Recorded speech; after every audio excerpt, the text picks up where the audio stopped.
welcome everyone. We're just a few minutes behind, but we can catch up. Thank you so much for coming.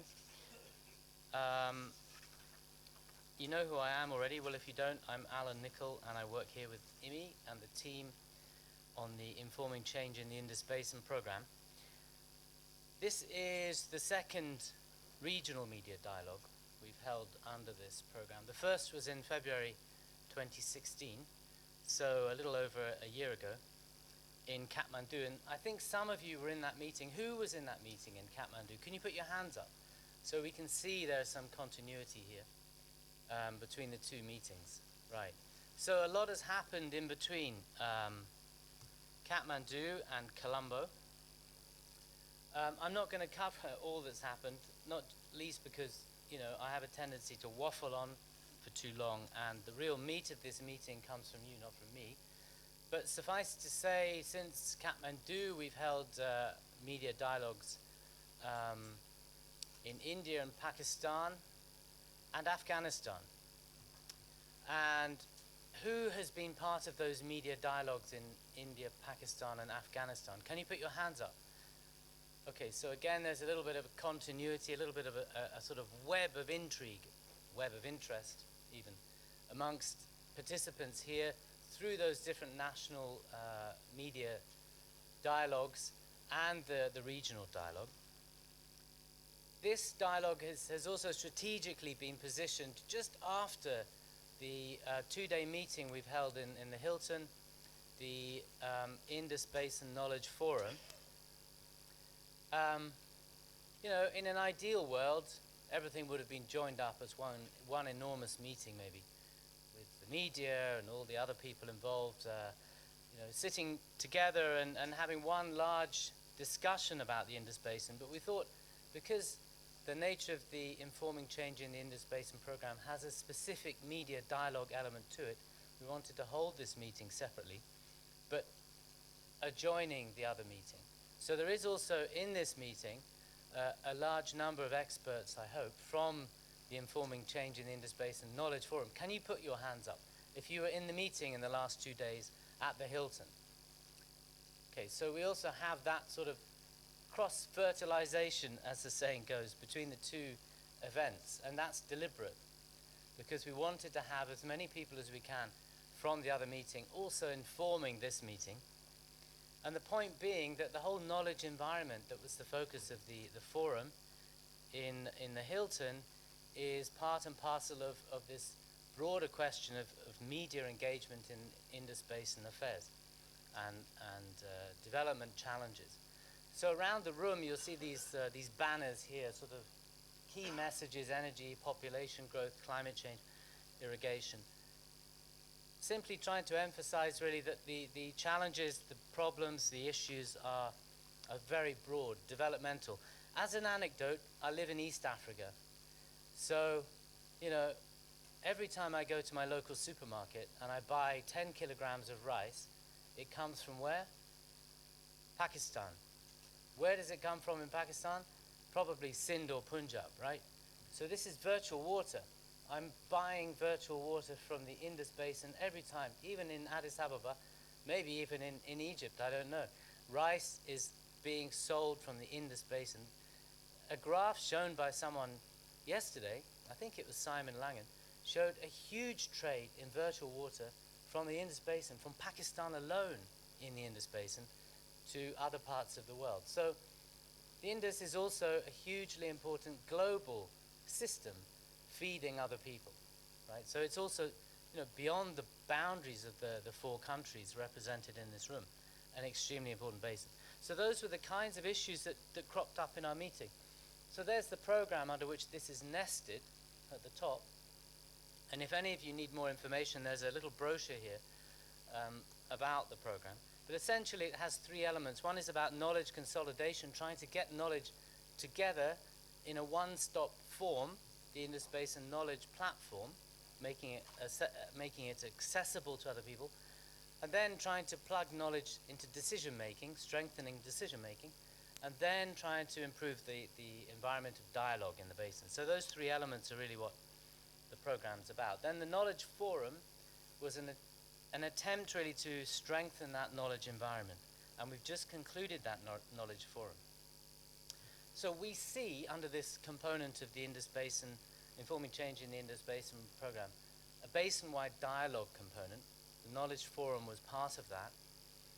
And it's no coincidence that 3B and 3C, the media dialogue, sit together under this program. So again, see this meeting and its neighborliness with the knowledge forum as part of bridging those two dialogue processes, the basin-wide Indus Forum dialogue. And we have Senator Nisar Memon from Pakistan here, who's been one of the, progenitors, if that's the right term, the instigators, the originators of that Indus Forum process. So, hugely knowledgeable about the precursors to this Indus dialogue that we've just completed over the last 2 days.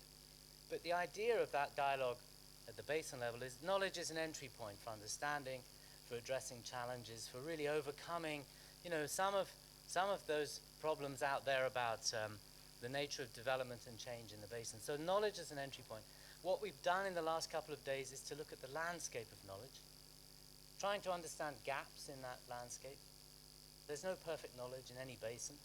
Probably shouldn't be any perfect knowledge in any basin, perhaps. But we've been looking at what we know and what we don't know. And then we've kind of asked this question, so what, right? Does it matter if there's not enough knowledge? Does it really matter? Who's benefiting, who's losing? What clearly came out, I think, some countries feel risk, some countries feel vulnerabilities, and some countries perhaps, are worried about disasters or worried about long-term trends. So one issue, for instance, population growth and the pressure on the resource base popped up a few times in the meeting. So did issues of environmental degradation, and so did issues of water efficiency, the use efficiency of managing water in this huge, great irrigation scheme in the Indus Basin. So, lots of questions came out, lots of challenges, really, from the last 2 days. And then the issue is, if there are implications to this imperfect knowledge landscape, how do you improve it? What do you do next, right? And how do you ensure that knowledge and the engagement of knowledge in the basin is informing decision-making? So Joydeep, where are you? There you are. So Joydeep stood up and rattled his saber as a representative of the media in the meeting. Well, you almost rattled your saber, kind of, gently, and said, look, the media is there as a knowledge broker, and knowledge is not perfect. It's also contested, right? No knowledge is neutral. My knowledge may be better than your knowledge, or I might be wrong, you might be right. Well, usually I'm right and you're wrong. But anyway, knowledge is contested. So part of the role of the media, and we have two very important individuals in the room from the Nile Basin. Maybe you two could stand up. Solomon, Aya, please. So that everyone knows why you're here. We have two journalists, senior journalists from the Nile Basin, not just from the Nile Basin, but Solomon's from Ethiopia, and Aya is from Egypt, right? They're sitting next to each other. They're working on Nile Basin issues, right? Very highly contentious issues. Big dams, right? Irrigation, all sorts of issues. But they're part of an Eastern Nile media network. And they'll tell you more about that later. But one of the objectives here in this meeting is to think, can we do something similar in the Indus Basin? Is it possible to bring together a very strong network of journalists and others working on the basin who can start constructing a better knowledge landscape and certainly helping knowledge and decision-making come together? So when Joydeep stood up and talked about knowledge brokering, he made the point, media is out there also to gain knowledge, to garner knowledge, but to challenge knowledge, perhaps, right? So, it's a two-way thing. It's not just saying I need more information, but maybe it's to contest some of that knowledge in the basin and say, we need better quality knowledge, or I need to know this fact and I can't find it. So it's also a kind of case hardening role the media plays to some extent. It's challenging knowledge and saying we need better knowledge. This is not enough knowledge. We don't think these facts are really helping deal with the irrigation challenges or the population or the climate change issues. So many roles to be played. And then the issue of sharing knowledge and co-developing knowledge.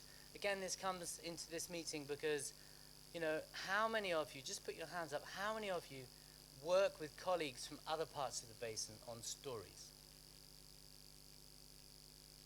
3. Okay, so, there's this relationship there, very nascent early days, but one of the objectives partly of this dialogue is to see, are there ways of strengthening that relationship? Can we do something to help build that stronger cross-basin relationship? And look, in any basin, in the Nile, for example, we're probably here, it's not an easy task to get people from different institutions working on the media or working for the media to write joint stories, right? Maybe even in the Nile it hasn't happened yet, but maybe it could happen. Right? So there are issues here about the ways that you can work together and co-develop stories and media outputs. So the meeting in the last few days had a number of initiatives and actions coming out of it. During the meeting, we had this kind of tracking of opinion. So we had a company called Emojot there who were doing real-time surveys as we went through the meeting. And, we had things like scientists and researchers, both of you. Has this provided you with new ideas on engaging with policymakers? That was asking them about the meeting we'd just been in. So we have about almost 2/3 saying maybe, no, 10%, yes, 31%. How optimistic are you that they will listen? Quite a lot of optimism displayed, more likely than before, 63%. Policy and decision makers, have you identified new ways of working with scientists and researchers? No, maybe. Again, almost 2/3 of the policy people in the room thinking perhaps there are better ways now, I understand, of working with those researchers and knowledge partners. And then bottom right, how optimistic are you this will improve your work? A massive 86% of people, maybe it wasn't the whole room, but maybe about 60 or 70 people anticipated some support there. So, I didn't just cherry pick this. This just was, these are the results of part of the survey we did. So, tracking opinion in the meeting was useful to give some feedback as we went along. And then out of the meeting, we came up with 10 actions, right? I don't really want to go through each of these in detail, but, they were a range of actions. And they're rather small. I know you can't see them very well. But basically, connecting science with policy and practice. Okay, sensitizing policymakers, scientists, engaging with think tanks. About 20% of people were rating that highly as one of the ways forward. All of these were described as ways forward. Indus Basin Knowledge Forum, the meeting we held actually, continuing that meeting into a more regular sort of state of affairs. Sharing data, all river data, networks and portals, linking them up more effectively. Again, one of those 10 actions. So you can certainly scrutinize this in more detail later, and you'll hear from participants in the room a little bit more about those details. So your job, I don't want to carry on too long. What's the new news, right? What is it that can be reported that maybe isn't being reported, the really important things? And I'm not telling you what to do. We're certainly not telling you what to do, but encouraging you to think about some of these critical structural issues and some of these major reportable areas that maybe get less column width and column length than they should, or airtime, or whatever kind of media. What isn't there but should be there? So what's new and what isn't there that should be there? What is, are we looking at massive system failure in the irrigation scheme in the Indus Basin in 10 years, 20 years? I don't know. Are we looking at huge swathes going out of production? Again, as I said before, what about the rest of the world? So the Indus Basin is pumping out rice and other products and selling them to the rest of the world. What are the implications there? What are the geostrategic changes taking place in the Indus Basin? And we heard from our colleagues in China, massive interest in the trade relationship between China through the Indus Basin, Pakistan corridor, out through the Arabian Sea. Huge geostrategic changes taking place. And we shouldn't be shy about identifying those. I don't think anyone's shy in this room about talking about these things because they're very public. But they're very important for the basin and development in the Indus Basin. How do we create greater depth? How do we build depth into reporting? So how much more influential can the reporting be? And it's already very high quality, of course, but even more depth, even stronger analysis, informing power, and to some extent holding power to account, right? I know we're live streaming this, right? So hello, rest of the world. This is a media dialogue. but we're very interested in the role that the media can play in holding power to account. So those decision makers being encouraged through media reporting to think more carefully about the decisions they're making, right, to some extent. So on their policies, on their actions, the trends and scenarios, and understanding the big picture, the future, if you like, what's happening. Because this also came out in our meeting. What are those trends? What are those scenarios? Are we missing something? So in recent years, you'll notice in Europe, opinion polling has been way off, completely misunderstanding what's happening at a grassroots level in public opinion and also in public behavior. So very interesting questions arising about whether or not we understand trends and scenarios effectively or not. And one of those areas is the role of big data, changing human behavior, changing the way people make market decisions, consumer decisions. Lots of things are changing there. So maybe trends and scenarios in the basin also need really a lot more scrutiny.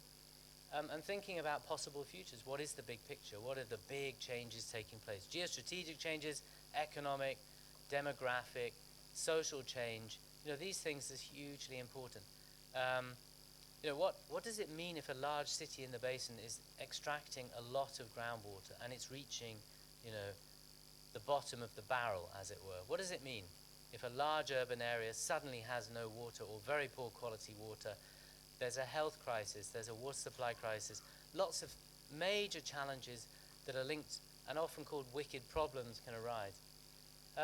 Yes, you have the one zone, I think I've got it right, one boundary, one road, you know, OBOR, big geostrategic interest.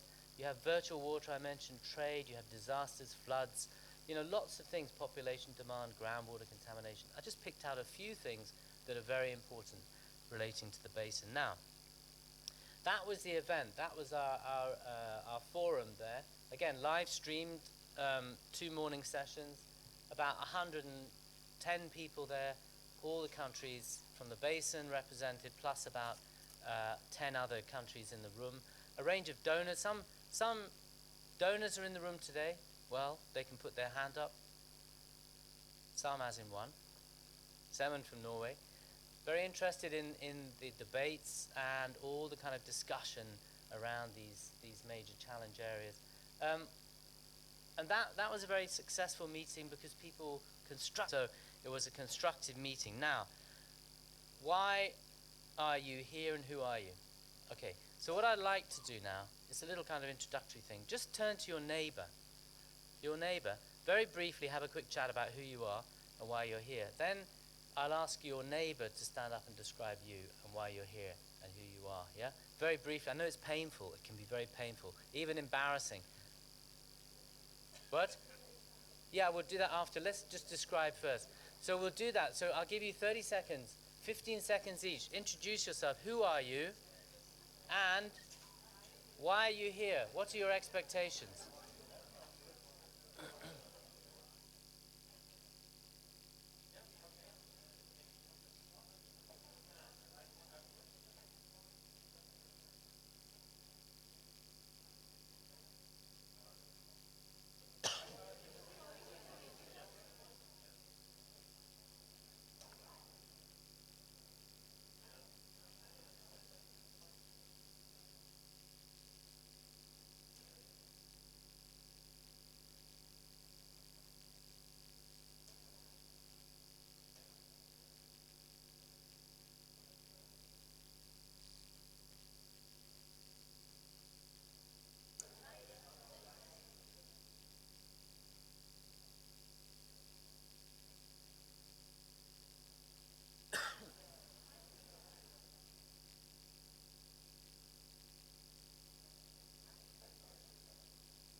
Okay, that's your time up. Now, that's actually a reporting exercise to see how good you are at reporting. So we'll see. Yeah, 2 more minutes. Yeah. So we expect to see very good reports from the journalists in the room, particularly.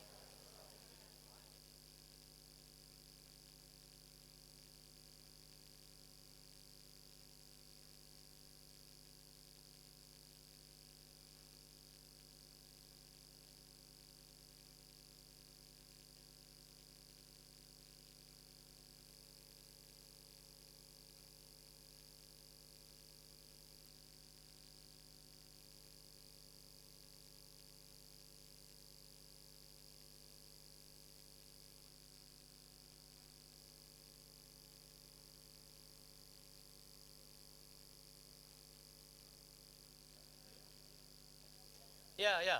So, okay, now I'm going to ask you to stop and very briefly, literally 10 seconds. 10 seconds.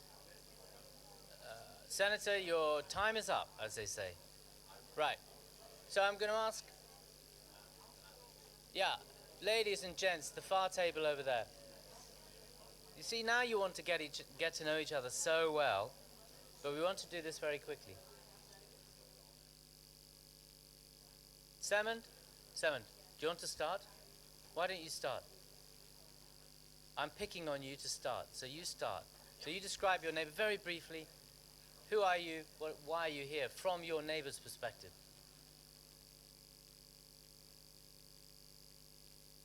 You're describing. Yes, yes, yes. Go ahead. My neighbor is Lori and Wesley.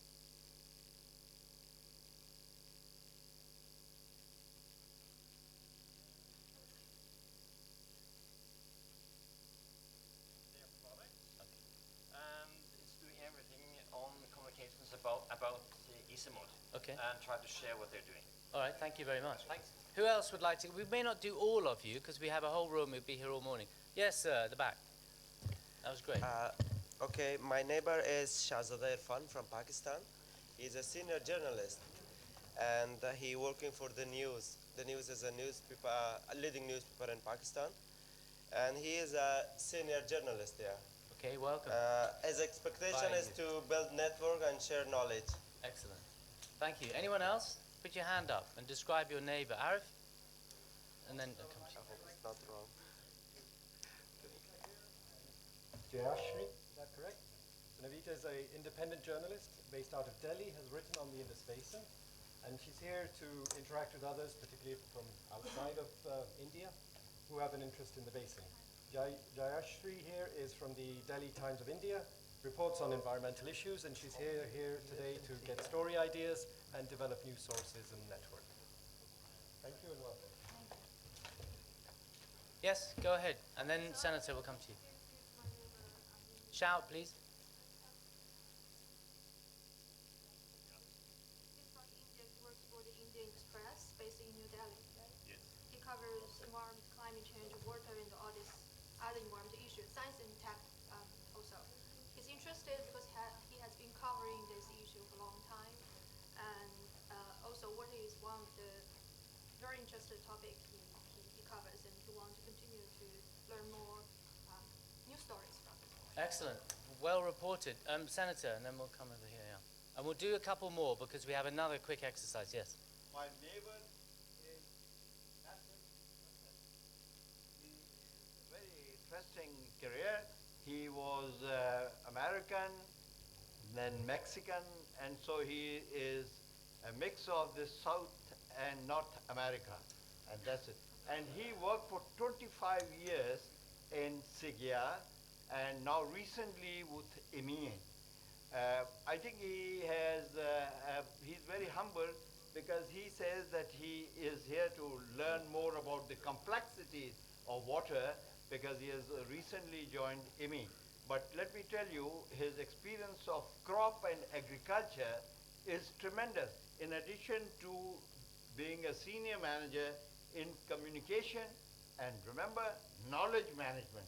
So he has exactly the profile that we are here talking about, the knowledge management. Thank you, Senator Nisar. Yes, sir, and then we'll close that and we'll do something else. Go ahead, go ahead. And he's from Afghanistan. He's based in Kabul, and he's working as a public relation officer with the Ministry of Water and Energy. So he's here to share knowledge with people, inform linkages for future work, and he wants to. He's expecting to learn a lot. Wonderful, thanks. Now, the second task is you're not allowed to sit with people you know, particularly in the same country. So everyone stand up. Everyone stand up, including Arab. Everyone stand up. Okay, now move. You have to take all your things and move across the room to someone you don't know and introduce yourself and sit down. Move. Okay, if you know each other, you move. You two know each other far too well. Yes, you do. You move.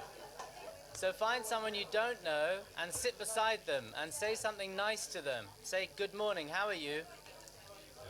My name is so-and-so.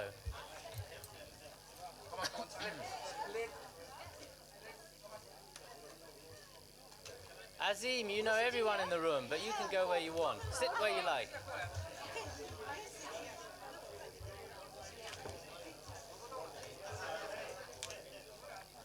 So find someone new, sit beside them, please.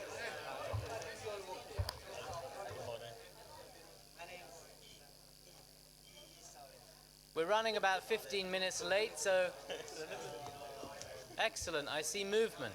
Senator, you can stay. Wonderful.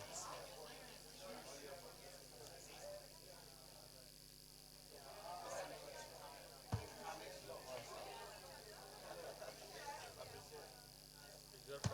I'm from Pakistan.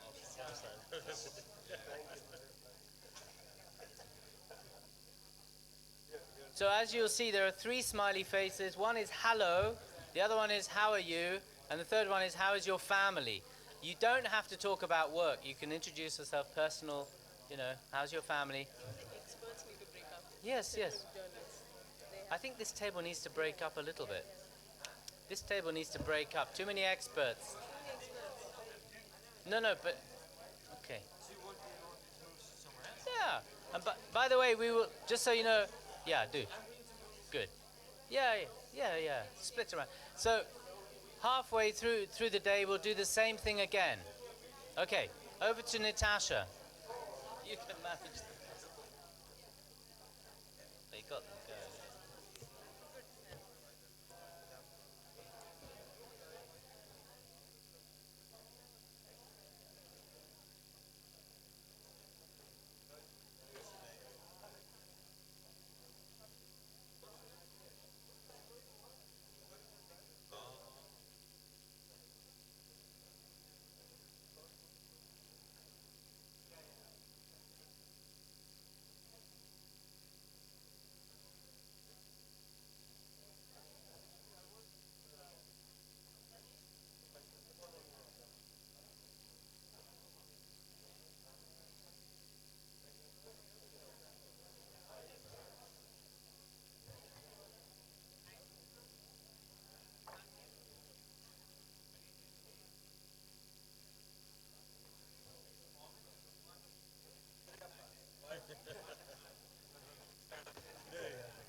Azim, one of them can come here. Yeah? Okay,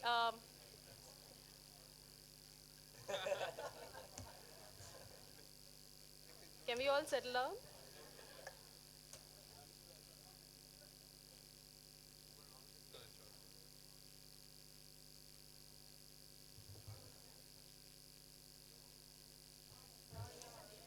Great. Thanks, Alan, for breaking up this room and getting people comfortable with each other, actually. It's in chaos right now as well.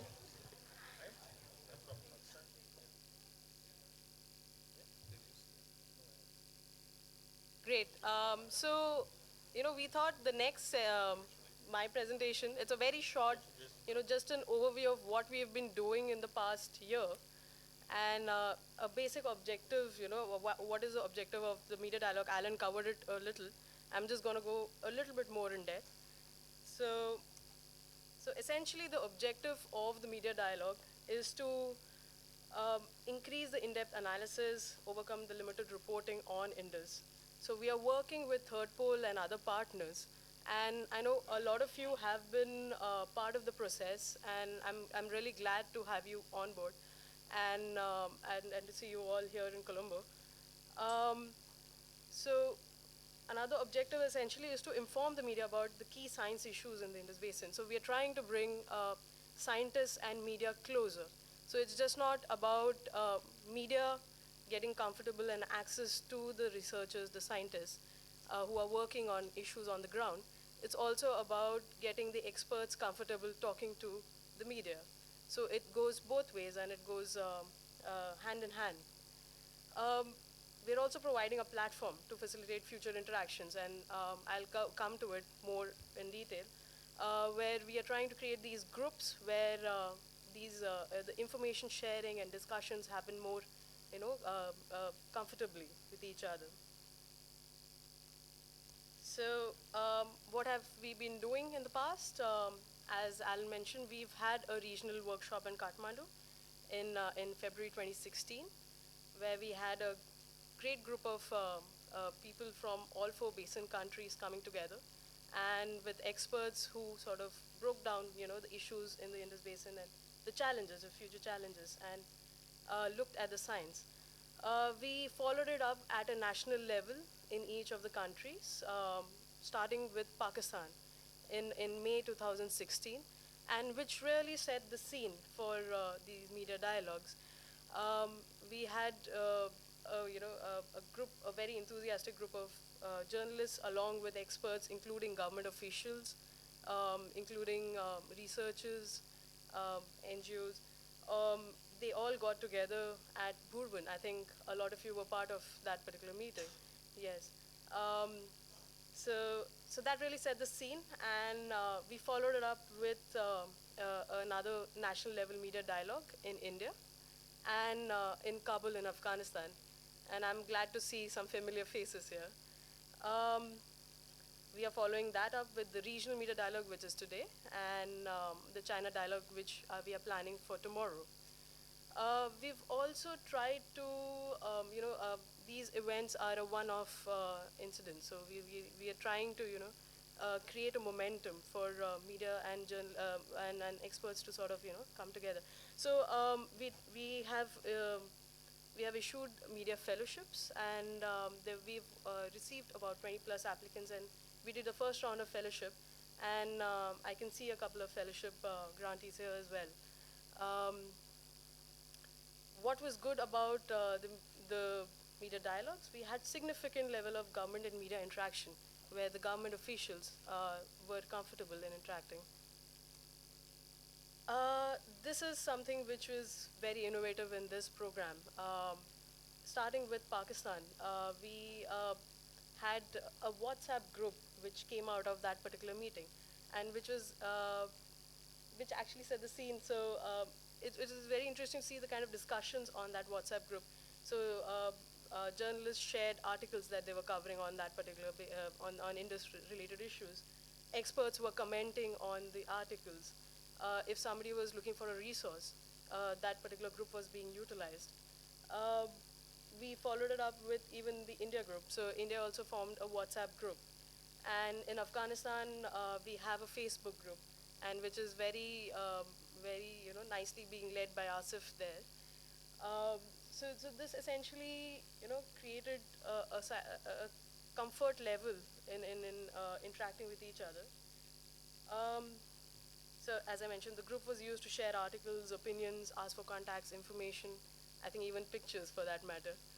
So it was very interesting to see people coming together. What was the impact? So this is a very, an offhand analysis. So during trigger, so our attempt is also, to prepare the journalists for the next news trigger. News is not in anybody's control. So for the next news trigger, when Indus is in the news, the journalists feel comfortable writing about such issues and more in depth. They understand the different perspectives which are involved. So this is just something which I pulled out. From simple reporting, we went to analytical pieces. So this we saw in our Indus dialogue, after Indus dialogue in India. We had journalists who had interacted with us, writing more analytical pieces, looking at different perspectives. We had coverage in high-impact publications, so from Nature to SciDevNet, Third Pole, and India Water Portal.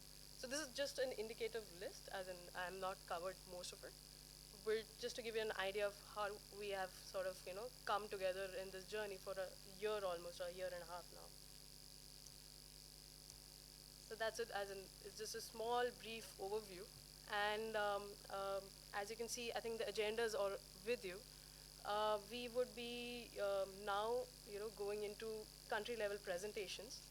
And we would have half an hour for country level presentations, where we'll ask experts to give probably 20 minutes or 25 minutes, and we can have 5 to 10 minutes of questions, which we'll ask the media to raise. We have from each of the basin countries. Post that, we'll have a review discussion of what they think, the media dialogues of getting feedback from the journalists and experts both together of how they think the media dialogue could, do better, what has worked for them, what has not worked. We will then, have after a break, we would come up with storylines. So we'll break into, groups, and we'll come out with potential storylines. You can discuss with experts. We'll have a mixed group with journalists and experts, and we can come up with storylines, and we'll have Joydeep here as the editor, who will be shooting down your storylines. And last is how we should link up further, the last session in the day. How do you want to carry forward these, information networks or the knowledge networks that we've built? So I will now go over to Professor Ikrar for the Afghanistan presentation.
Good morning and welcome for everyone.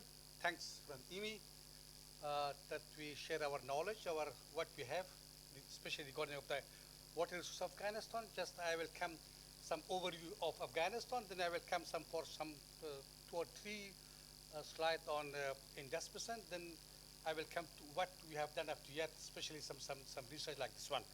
So I think all of you knows the situation of Afghanistan. I will shortly come with some content, current status of the water resource, climate change, river basin of Afghanistan like this one, and distribution of the water. Is Afghanistan a rich country or a water scarce country like this one, and some recommendation. I will come to see if on 1975, unfortunately I'm not able to, to 1975 we were very lucky people. We have enough precipitation. But if you compare with 1990, then you come back to 2009, 2010, 2012. Now the precipitation type is completely changed from snow to the rain and all over the country. Now you can see, especially the coverage of the snow. Only we have some small portion of the northeastern part of Afghanistan, but in the southeast, in the central part of Afghanistan, which is fully covered with the glacier, unfortunately we don't know. And Afghanistan still is a white sheet among the countries due to some problems. Still we don't have any survey, some exact research. So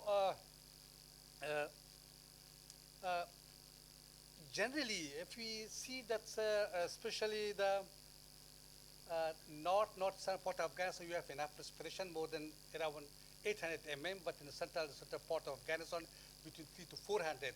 But if you come to the southeastern part of Afghanistan, even less than 100 mm. Now you can imagine how is the distribution of the precipitation in all over the country.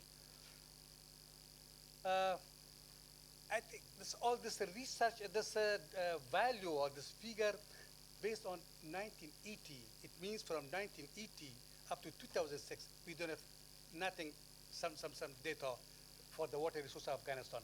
Based on the data which is available on 1980, we had around 57 billion cubic of the surface water and 18 billion cubic of the water. But from the 5 river basin, this one is completely under the water scarce country, under the water absolute country. But in the 4 regions, Amur River, Kabul, like this one, I think most of our water flew to the tower to the neighboring countries. Just we are able to use only 30% of our water. What is the next problem? Unfortunately, we have 57% of our surface water is available in the Panjabu River Basin. But then 24 or 25% lie somewhere here. But if you see the distribution of our water, but we have enough water, but unfortunately we don't have enough irrigated land. Also, the growth of the population is very low in this area. But the area which is we have, especially for the Helmand, we unfortunately we don't have enough water, but we have enough cultivated area, and also we have enough population. So there is some problem how to arrange. This will be the problem for the future of Afghanistan, based on the scattered data which is available with us. Unfortunately, you see, we have some enough water. Anyone who stays in Afghanistan, I think they have more than 2,700 cubic per capita per year. If you compare with Pakistan, I think, and also with Iran, we have enough water. But unfortunately, some of our river basin will be, especially northern basin, Hairut Marghab and Helmand, in long-term time will be under the stress of the water. It means on 2050, our water availability in my country will be reduced 50% due to the climate change impact, due to increasing of the population. It means on 2015, anyone who stayed in Afghanistan, they will have only 1,400 cubic per capita per year. It means our water will be 50% will be available. The next point I want to mention for you, unfortunately, from point of the storage capacity, if you compare Afghanistan with neighboring country, not comparable, unfortunately. The storage capacity of Afghanistan is between 6 to 8%. But if you're not comparable with Pakistan, Iran, China, and any countries, it means we are the initial phase. Unfortunately, we are not in the position to control, to distribute, to store water. And we use during the wet season, and especially we distribute for the people during the dry season. I want to have some example for you. This is the erosion bank of the Omu River Basin. Now you can see how the people, they lose their property, their animals, any things, only that is the Panjo Omu River Basin. And if you compare with our neighboring countries, the consolidation of our neighboring countries, not possible to erode even 1 inch or 1 centimeter. But in my country, just we use some cabin like this one. That from long-term time, we use a lot of money. But unfortunately, still we are not able to at least to consolidate our border from the flood erosion. This is according the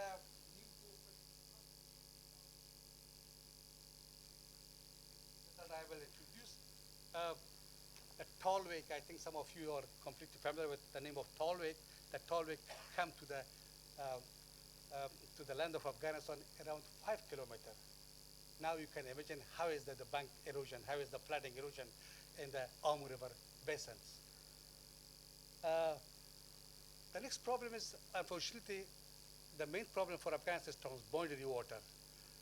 Still, we are not in the position to have enough data to at least to know how much water we have and where is our water, in the field of the surface water, in the field of the groundwater. But this will be the problem, and as you know better than me, after some years, there is the pressure will be due to the increasing of the population, due to the problem of the climate change impact. So in this case, this will be the problem. The water will be the big problem for the future of Afghanistan. So in this case, I think some of the main, unfortunately, we don't have any some regional institutional cooperation. I am very happy, and thanks especially from IMI for the first time, me, Dr. Professor Shakil, and other colleagues from Pakistan, we sat around the table, we discussed very closely, very friendly. That is the good news. I am very happy to work for how to change the challenge to the cooperation. Both sides of the border, they are staying human. We have to work for the human life. So in this case, I'm very optimistic for the future, such kind of a development of this. The next point, unfortunately, you see that is the information of the expertise and data. After 2006, some of my colleagues are here, Mr. Ghafouri, he knows very well, that from 2006, we are able to irregularly collect our data. And hopefully we'll be able to interpret it, to analyze, to know how much water really, but still we don't know exactly how much water we have. And I think most of you, since you are, came from the country of the war, there is some asymmetric power between the countries. That is the problems. So I think just we have one opportunity, that is from point of the location. We are the tower of the region, but unfortunately we have some problems. Just I want to come to the Indus Basin. I think most of this part was presented yesterday with all our colleagues. No need to tell some things, but I think also the Kabul Basin, some more points. I think yesterday all our friends they mentioned. No need to be there, but then I will come to the point of the groundwater in my country. You see, there is all the surface water is disappeared from surface of the Afghanistan. Most of the people, they are fully focusing how to use from groundwater. So in this case, in all over my country, especially in populated area, there is the overexploitation of the groundwater. The next point, unfortunately, now you can see even in Kabul, in some Herat or some Harut like this one, there is some overexploitation. And now you can see we need for 2015 or after 2020, we need some more water. But there is some negative balance between the recharge and discharge in all over my country. The precipitation is very low, but the extraction is the discharge of the groundwater is very high. And just to have some examples, some of you, I think you are completely familiar with the carries. There is some traditional system for irrigation, for drinking purpose, for any use. That is for long-term time the people use, especially in Iran and Afghanistan. We had one survey on 2014.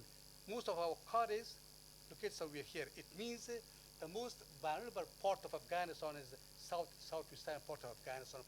There is a complete shortage of the water. But you see, around 35 or 40% of all our quarries is dry. It's returned back to the climate change impact. It's returned back to a lot of reason more. So in this case, we are not in the good position to use from our groundwater. And now you can see only in some provinces of Afghanistan, the active quarries and dry quarries. But I'm sure from 2004 up to yet, nothing is more. Unfortunately, we are not in the position to survey continuously our data. One thing I want to mention, in my country, the research project culture is completely died. No fund, even in academia. So in this case, this is the big problem. We don't know how much water we have and where. What is the quality, what is the quantity, how can we plan our future project like this one. Just there's some figure. You see that anyone who stay in the urban area, they have access around 38 or 40% of the safe drinking water. Anyone who stay in the rural area, less than 18%. If you compare with Turkmenistan, Tajikistan, China, Uzbekistan, Pakistan, not comparable.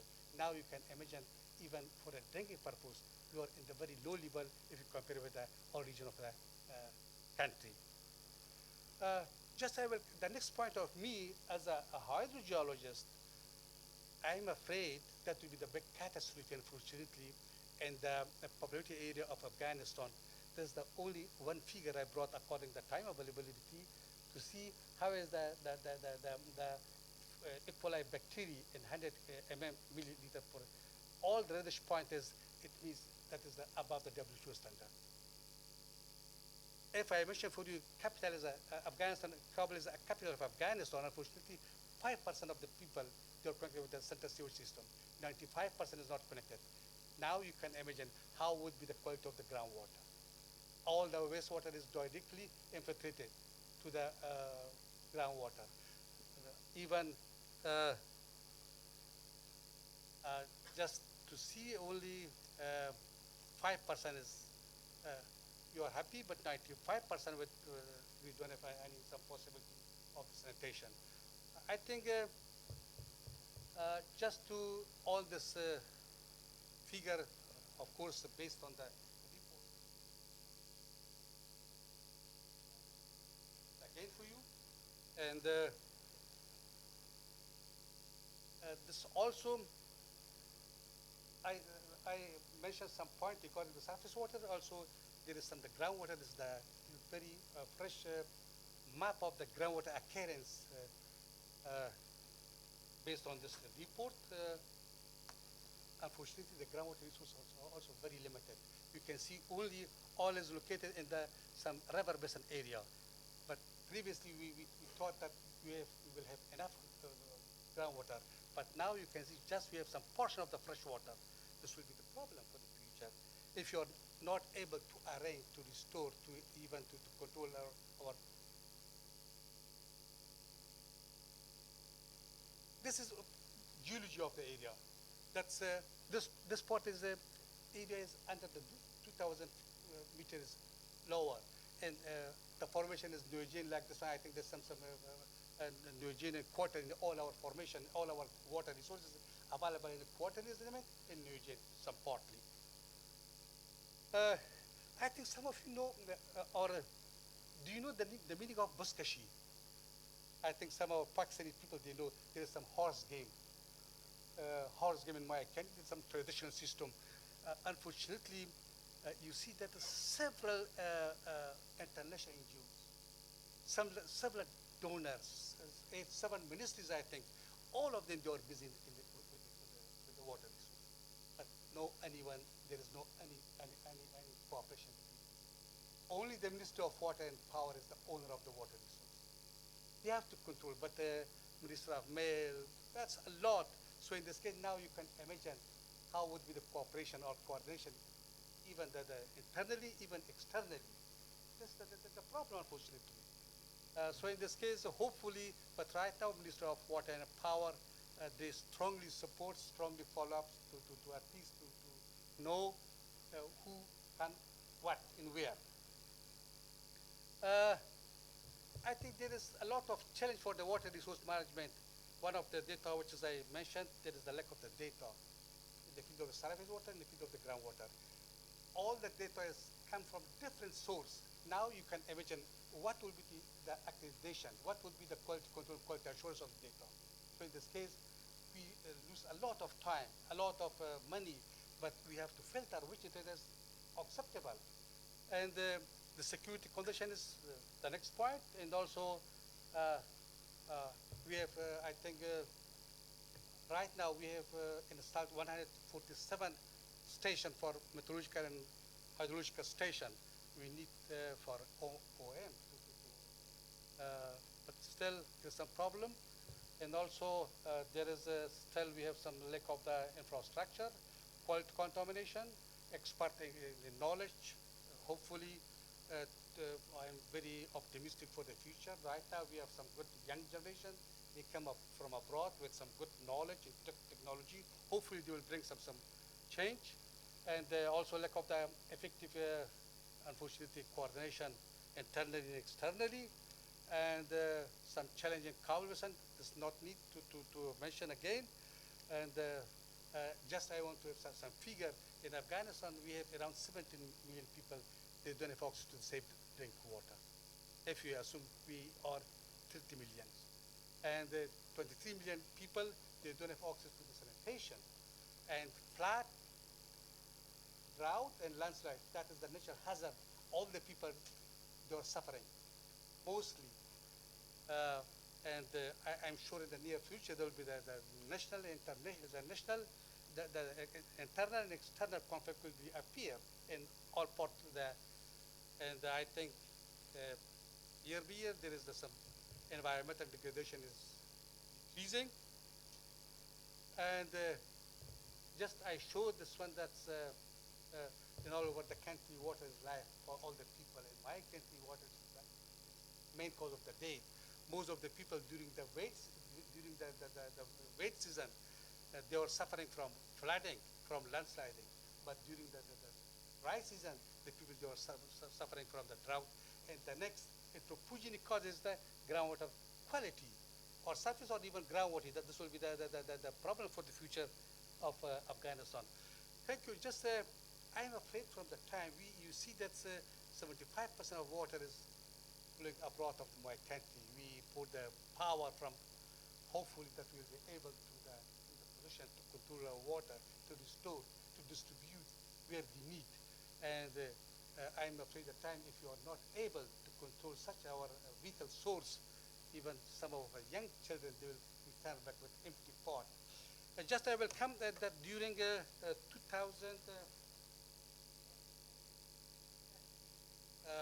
we published one report with the name of Health Human Development Report, 319 pages, fully linked with the water resource, then linked with the poverty, education, irrigation, and sanitation, good governance like this one. But unfortunately, we did not publish that one. That is completely funded through UNDP due to some sensitive problem, due to some political problem. But right now, we are very happy to announce you are in a good position. But this only online not to be available. This only one chapter of that one, that's managing water resource of Afghanistan. I am the author of this part. And the next one, which I am very happy for that one, transboundary water resource in Afghanistan, climate change and land use implication, which is funded completely with the Nebraska University.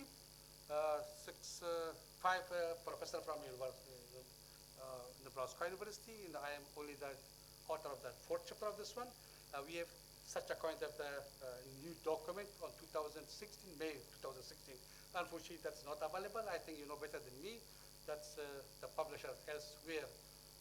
Still, that's not online, but this will be one of the reference reports for the future of development for the next report, which is completely I was involved in this one. This for the groundwater of, we have 34 provinces in Afghanistan. Only we developed one hydrological atlas for your province. That is according to the IH, International Hydrological Association.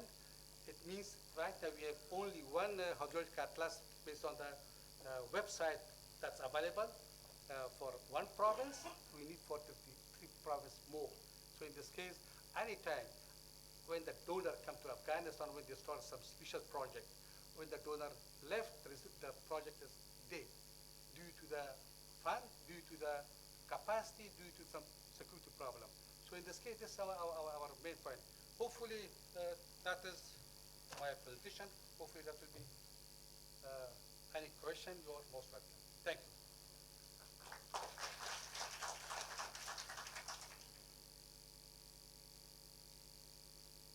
Shall I?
Water resource.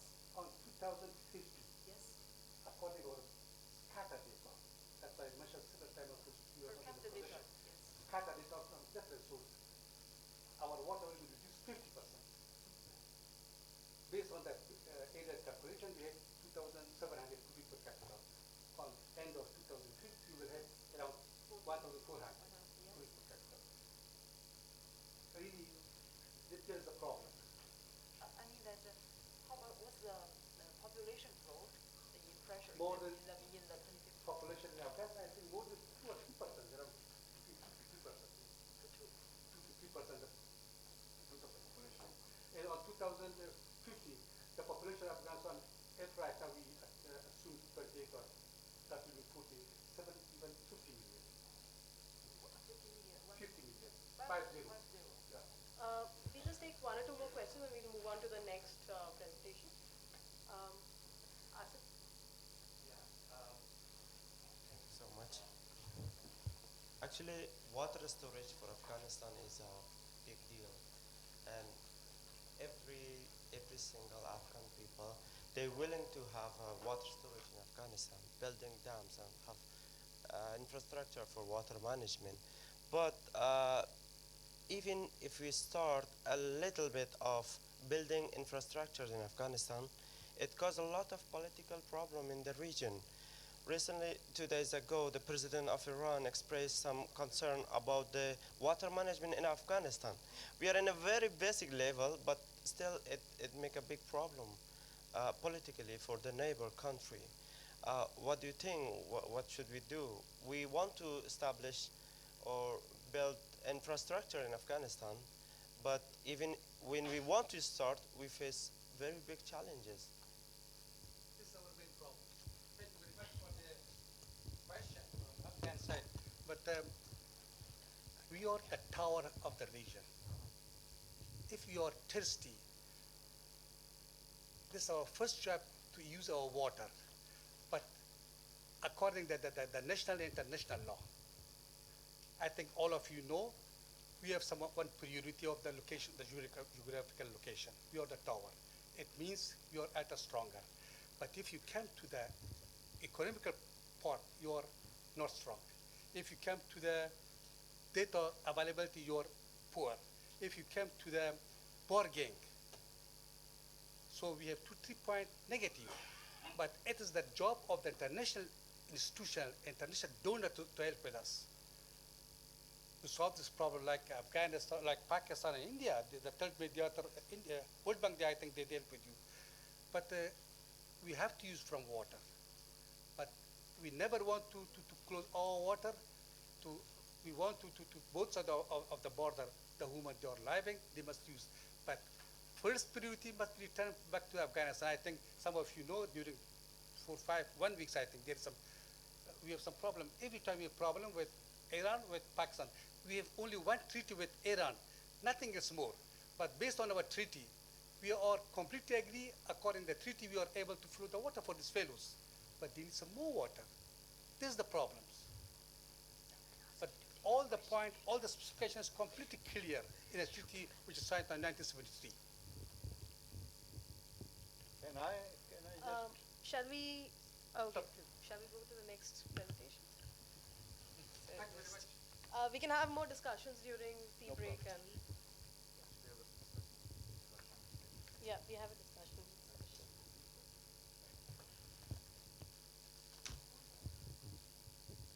Yes, I would request you all to actually hold on to the question. We have, after all the country presentations, we have a slot for discussions all lined up.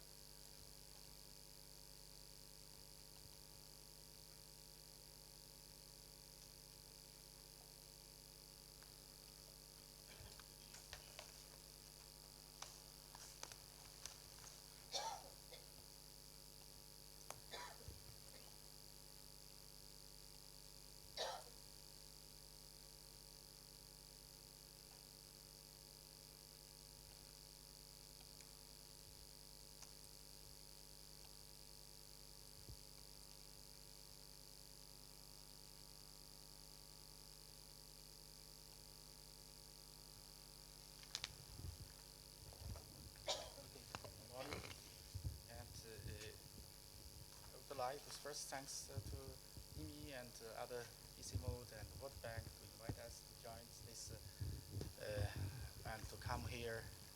It's the first time for us to come to Sri Lanka, even if we are working many years in Indus, Indian monsoon. We know Indian monsoon quite early, and we know the Indian monsoon every year when the monsoon season bring a lot of moisture to China Tibet area, and also eastern China monsoon and Basin and India monsoon. We can bring a lot of moisture to China to make floods in China and in upstream of China. So, and then today, as this program, and they told me that it would be better to give you more information, updated information about China, and also the activities from China group team working in Indus River basins. I'm coming from the National Climate Center of China Meteorological Missions. I'm mainly working for climate impact study and risk early warning system for operational purpose by covered whole China and the Asia area. And I'm also, in last several years, I'm also involved IPCC AR5 working group 2 to write the several pages about climate change impact on the water cycle and water resources. And so this is, I just recap for our recent activities. We are involved climate conference 2 years before on climate change in December 2000, not 2 years before. And this is one of the first legally global deal on the cutting emission in human history. And then I was joined last year, joined the activities of global actions on climate change. This is the largest climate change conference in the world, and I was invited to give a chair to be on behalf of Asia countries. And this is and also last year there's November 4, 2016, the Paris Agreement signed by 195 nations began to implement the main purpose. And also very important, I would like to give you for media friends and the IPCC, the first assessment was published in 1990, and 1995 the second SAR, second climate change assessment report. Another in 2000 year third climate change assessment report, and 2007 we published IPCC AR4, and AR5 was published in 2013 and 14, and 4 volumes, and then it follow up this report. There's a Paris Agreement, and also as you know, the President of American, they leave this, reject this agreement, and we will see. And I also would like to give media friends some information about weather and climate. The weather is a short period, minutes and days of the meteorological phenomena. Thunderstorm, hail, typhoon, and rainstorm, cold wave, hail. It's very short. And the climate, weather statistics over the long period, months, seasons, years, and decades, and hundreds of years of the time, mainly reflecting the cold, warm, dry, wet, and other basic characters of the region. So this is when we can see this mapping, because yesterday I always talk to our media friends, and what you need to understand. And in China, I nearly every month I get interviews from broad media, and I'm thinking that we are a little bit shortage or gaps between our knowledge and the media, the knowledge coming from media persons. And so the most important, we should understand the common definitions, weather, climate change. So they can see this, the vertical is minutes, hours, day, week, month, year, and decade, century. And this is weather, climate change. So you can see this vertical, and you should understand the time scale and the space scales, so spatial scales. Then you should why the extremes comes. Then the extreme comes, you can see the changes, the average changes and deviation changes, and average and deviation changes. So you should answer the extremes. When there are changes mean, changes variation, and then you get the extremes. So this is definitions. If we have a common definitions, you will very easily to dialogue. So the climate change we are focused on is a change in the climate system since the year of 1750s. So currently globally we're talking about climate change. It's not only 250 years. This would be, we are focused. If talking 1,000 years, it's not a little bit different from us we're talking about climate change, warming, and then IPCC we provided more indicators to show there's a direct impact of climate change. There's temperature, precipitation, sea level rising, and the melting glacier, and other indicators. And here, this time, we becoming a quite large group from China, and scientists, and we are coming from different institutions and different universities, and we are all of us interested in working together with you and for the different topics.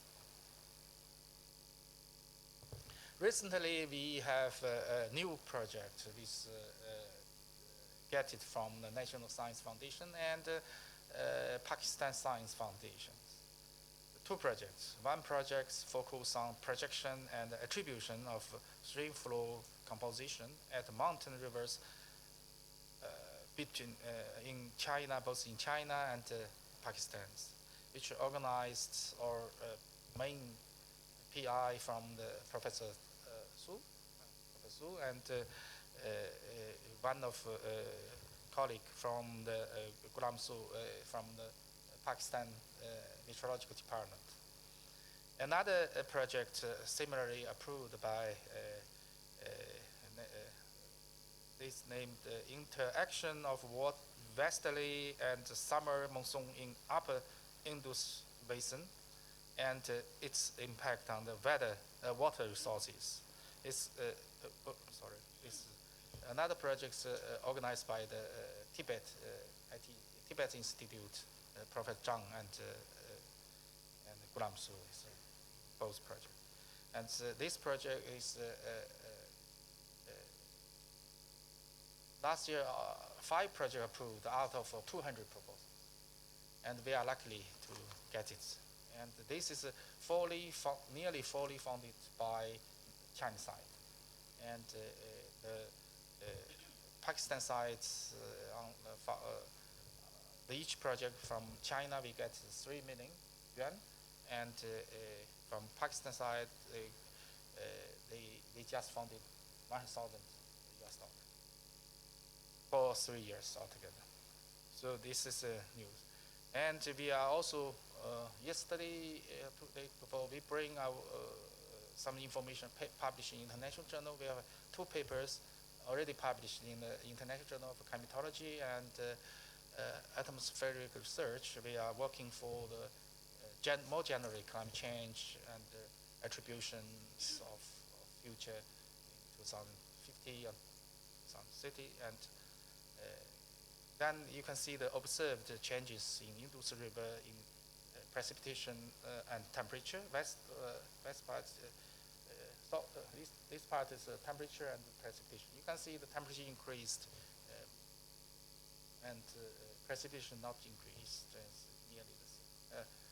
nearly stable. And you can future, the temperature in future is increased and precipitations. And as you maybe most of you understand, in Indus River Basin is about 1.14 million square kilometers. Only small part, 8% of territory, of basin territory belong to the China. And so this we call the Pamir highland area. But if you look at the climate situations, the Pamir, the upstream Indus River or Pamir area in China is totally different from different situations, climate situations in the territory of China. So this part, the black is observed, and this is future in 2,100 years, so 100 years later, for projections. This is one of my interesting things. We should understanding what the basin for population and GDP is, because if we want to work in there, we should first understand from cultural and things. The best, the maps, the color map shows the population density, total populations and the population densities, and this coming from the World Bank data. World Bank in 2010, and this side is current population figures. Maybe yesterday Young told me that maybe my figure is wrong, but I don't know exactly the figure is wrong or not. But this direct coming from the World Bank data. So the different color shows the Afghanistan, China, Pakistan, and India. This in the Indus River basins, and this is the GDPs from the 1990 to the 2013. So maybe it's I don't know, changes of GDPs and population maybe. Then this is talking about this part is talking about more focus on the Indus River basins. Then I would like to give more information about China. The China, I think the media persons more interesting. And the China we have for temperature, precipitations, and summer temperature, and sea level rising, and precipitations, and drought, and intensive rain, and wind speed. This indicator shows that climate change direct impact on the China in China. And you can see the temperature precipitations. Left side is temperature, right hand is precipitations. The precipitation temperature spot is clearly increased, and precipitation is not very clear. It's cannot show clearly trend. And the future temperature increase in future and precipitation diverse, inflict very fast, and shows that flood droughts is frequently happening in future in China. And populations, left side populations from 61 to 1961 is clearly increasing the population China, and the GDPs right hand. But in future, China population will increase from currently is 1.36 billion people, and in 2040 and 2040, 50s, the people, numbers of peoples reach to the 1.46 billion peoples in China. But if the color shows China has adopted different climate change policies. The green color, the green color. The SSP1 shows the green economy pathways, and the SSP5 shows more fossil used policies. You can see the different policies. If China government selected different policies, there would be different results of populations and the GDPs. That could be give the decision maker the information that what will be selected in future pathways of social economies. This is what we want to give this information to you. And in IPCC Era 5, I made such map for glacier and published in the Era 5 working group 2. This is because of, I think, day before, one of the colleagues saw that our IPCC Era 4, there's a mistake. 2035, the glacier melting is only. Then AR5, I made this map, and nobody argued at the moment. And this map shows the glacier melting with different technique, and in Himalaya area. And this, until now, I have not any argument for these things. So this is AR5. And I think this map will help you to understanding glacier melting for today or tomorrow. But I think that Professor Tian is a specialist for glaciology, and tomorrow, maybe our next session, he will tell you about more detailed China glaciology, how they are changing. And this is one of paper we published 1 year before in Environment Earth EIL research letter. We select two glaciers. We try to test our models and to make melting calculations for the glacier meltings. And this is very interesting. In future, there's two glaciers, and it's melting water. So you can see the melting is until the 2080 still melting. And then there are some fluctuations of discharge, water discharge here. So this is one.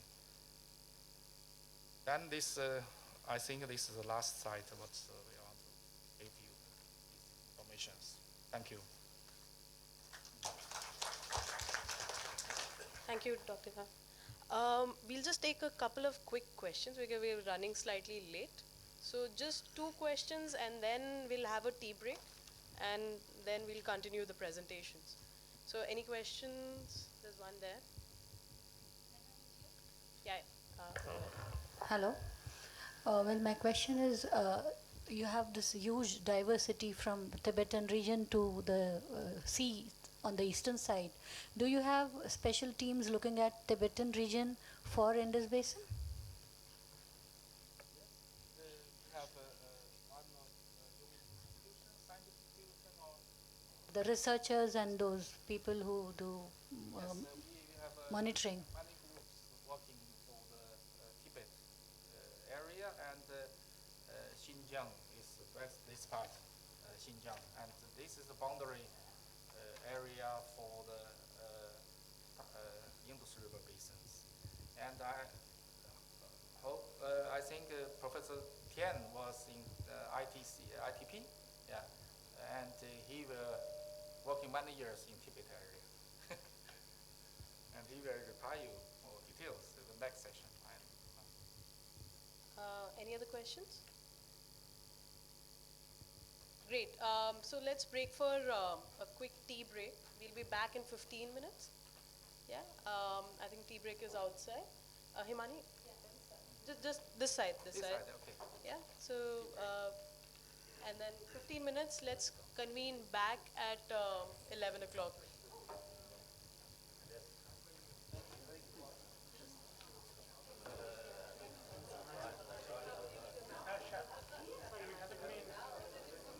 That's fine, good.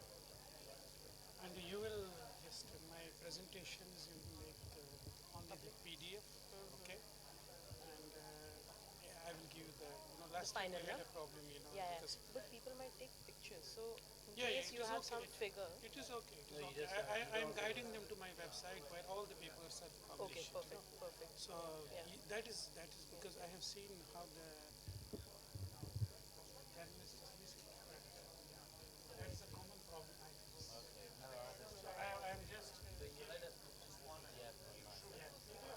I will just Specific, some like of how them. I did in the last slide. I will do not show that. Use it for reference. Because some of the journalists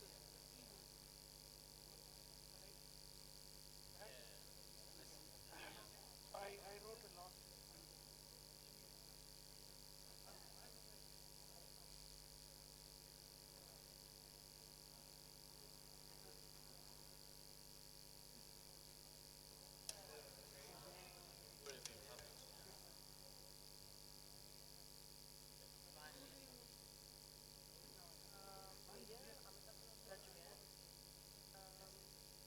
जैसी नवी हो नहीं बदली है it's completely हाँ completely new to the process. No.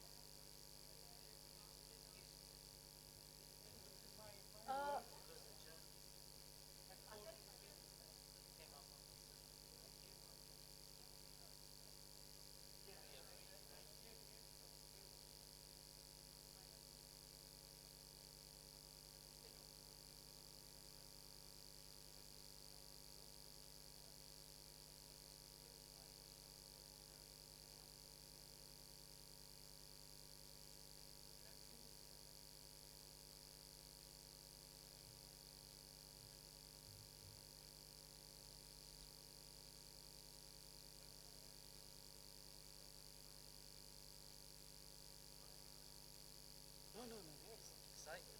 Get them going, get their Yes. blood rushing. Yes. Mine will be.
Great. Can we all settle down? Please, please, everybody take a seat.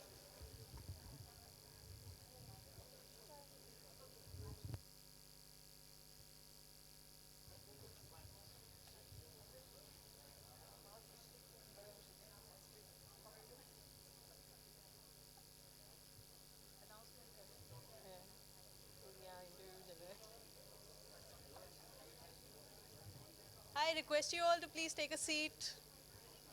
Hi.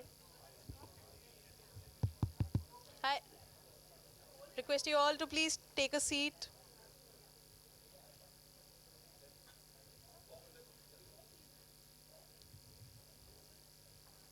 Right. So now I would like to invite Professor Romshu, who would give us a presentation on Indus in India.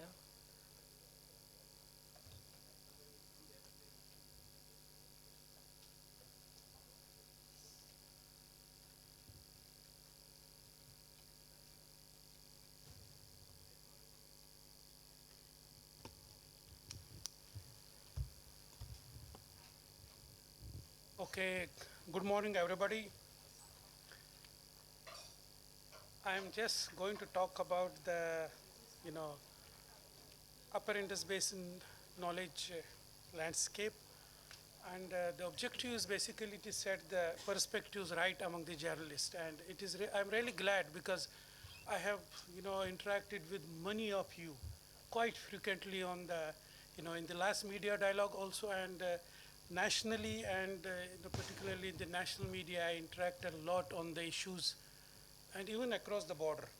So linked to the Indus.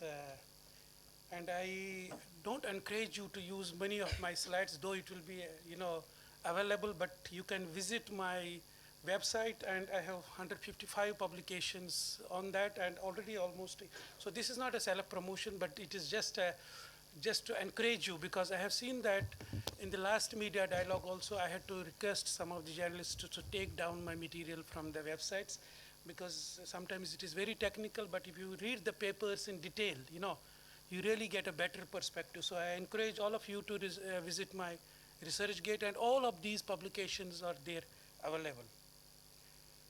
Yeah, a few thoughts, as always, at the beginning of my presentation. So many of us will agree that, or maybe all of us will agree that there are significant implications of the depleting cryosphere in the upper Indus Basin. The glaciers, snow and glaciers are depleting, and they have far-reaching consequences for the energy, food, and nexus, water nexus. And it is a fact also that we have seen significant decline in the stream flows, and more importantly, our policymakers in both the countries are not aware of the implications of the changing stream flows in the upper Indus Basin. And it is a very important, research finding, and how it is going to be by end of this century. So, and that because we don't have storage facilities in the upper Indus Basin, how it is going to impact particularly the agriculture. So very significant. I will show you that the past and the future data in the basin, how the stream flows are going to shift from summer to spring. Yes, so there is an inadequate understanding of the system, and none of us here or anywhere else has studied the system in its totality. We are doing our research in certain pockets here and there, so you will agree with me that we don't have a total understanding of the Indus Basin system, any aspect of it. Groundwater exploitation is an issue in the lower Indus Basin. If you look at some of my research, so if you see in the upper Indus Basin, as I said, that you dig just 3 meters, you will get the groundwater. But what is the story in the Indian Punjab or the Pakistani Punjab? You don't get even water up to 50 or 60 meters even also. So there is heavy exploitation. The groundwater development in Indian part of the Indus is almost 170%. So, and same is the scenario in the lower Indus Basin. And I always say and talk about it that the water issues, if they are not understood in right perspective, can complicate the security scenario in the South Asia South Asia, and we know it, and we have a recent experience. And the other, observation I have that science is not being used in foreign policy and diplomacy when it comes to the water issues. So we need to basically advocate for using science, because many of, I am into these water dialogues since 2007. I have seen that many of the impressions are misplaced. So I will be briefly and in a very simple language talking about what is happening to the snow and glaciers in the Upper Indus Basin. The climate change, which many of us has talked, the stream flows particularly, I will be, seeking your attention towards it. The massive land system changes that have occurred in the Upper Indus Basin and that are having significant impact on the hydrological regime and other aspects. Common concerns, despite, lot of, aversions or, disagreements, we have many common concerns, and we need to work on those common concerns in order to build. And particularly the media has an important role here, that they need to highlight those common concerns so that we can find the meeting ground to address those. And few key messages, particularly from my research. This was, Chong Thong was also talking about this, sometimes lack of knowledge can, really, misinform the public. And the IPCC, finding that all the Himalayan glaciers will vanish by 2035. And, I know in India, in the prime news time at 9 o'clock for almost 3 weeks, the Indian Environment Minister and the IPCC president were locked in. One was saying nothing is happening to the glaciers, and other was saying no, glaciers are going to vanish. And both of them were talking in vacuum. Both of them had no real knowledge about the glaciers. So there are, in the Upper Indus Basin itself only there are, 8,000 glaciers. And if you look at the entire Himalayas, there are more than 16,000, the estimate varies. So there are, how many of these have been studied? So look at the number of glaciers in the Himalayas and the area, almost 23,000 square kilometers of this area. And can you imagine that how much of it is, how many of these glaciers have been studied? So I have put the data on the Indus knowledge base at IWMI, web portal. So you can see that not more than a score of them have been studied. So how can you make sweeping statements that Himalayan glaciers are vanishing or are not, melting at all? So if you look at the field observations, and if you take it together with the remote sensing observations, it is just a few scores out of those thousands of glaciers. And I tell you, staying on those, near those glaciers, that many of these glaciers are behaving very differently. I will show you some of the data. Now, one of you can pick up a story and just say that glaciers are melting alarmingly. That's what many, and then quote me that, because you just took it one part of my research. But there are certain glaciers which are not melting at, such an alarming rate. But there is no doubt that the glaciers in the Himalayas in the Upper Indus Basin are melting. And if you tell me at what rate, I will say you that at 20 meters on an average, So it could be more or less, but some of the studies I'm talking about 155 years data. So on an average, you will see that, but some of the glaciers may be melting at 50 meters also, and some of the glaciers at 1 or 2 meters only. So, yeah, so this is the Upper Indus Basin where I, extensively work. Now, this is the Kashmir Valley here. So, I forgot to introduce myself. I teach at the University of Kashmir, I teach and research at the University of Kashmir at the Department of Earth Sciences. And my research interests are climatology, glaciology, and hydrology. So I work in these areas, whether, and different aspects related to that. Now look at this. This is the Upper Indus Basin. Now if you look at those 8,000 glaciers I'm talking about, now if you start from the south and go to the north, there are different ranges where there are hundreds of glaciers in this. And look at the climatology I have superimposed on this map. They have different topographic regime, they have different climatological regime. In some areas we are seeing, if you look at these lines, yellow lines are the mountains, mountain ranges. Now if you go to the Karakoram, in the Karakoram, the average temperatures, winter temperatures, when I say the average winter temperatures, I mean from 1st of November up to the end of April, 30th of April. And if you see these average temperatures is minus 18 degrees centigrade, minus 18 degrees centigrade. So if you go there in winter, so it is very common to have minus 50, minus 40 degree temperature. And this is the region where we have observed, and many others have also reported, we have reported that the glaciers are more or less stable. But if you go to the south here, where the winter temperatures is plus 0.7 degree, the Pir Panchal range there, the glaciers are melting at a very high rate.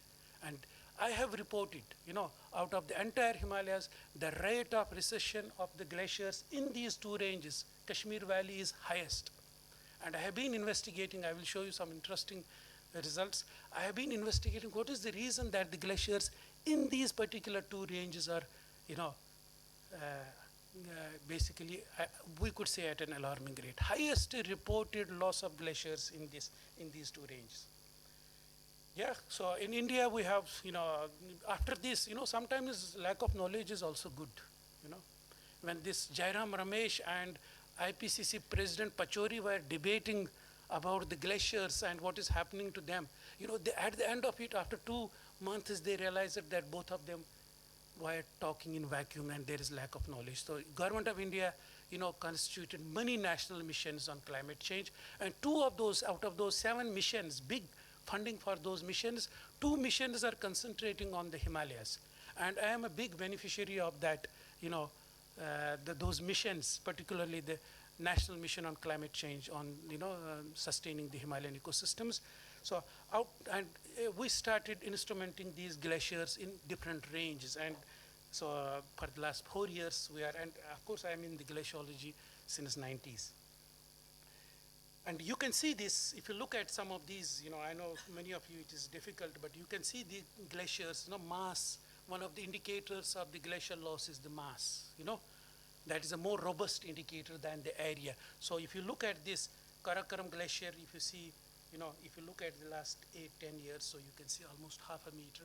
But some of the, in the Kashmir Himalayas, you can see almost 3 meters of the, and I have long-term observations. The average rate in Kashmir, Jhelum, if you are familiar with the Jhelum river, is almost 0.8 meter water equivalent. So almost a meter of ice you lose every year in that region. And this is one of the glaciers, in Kashmir Valley, one of the largest, called Kolhai Glacier, and this is recently published in the Earth Sciences, Elsevier Journal of the Journal of Earth Sciences. So you can see 155 years data, and I tell you that it is almost 18 to 20 meter, and that is the rate in the rest of the also. Now, I have seen that, because of these ranges. Now look at these type of glaciers. Now you can see this. So this is these glaciers. If one of you look at this glacier and look at the rate of loss of glacier since 1960, this is a huge. The glacier has gone back by more than a kilometer. By more than a kilometer. And if you try to file a story on this, your headline will be that glaciers are, receding at an alarming rate. Now, if you look at this during the same period, you can see the change.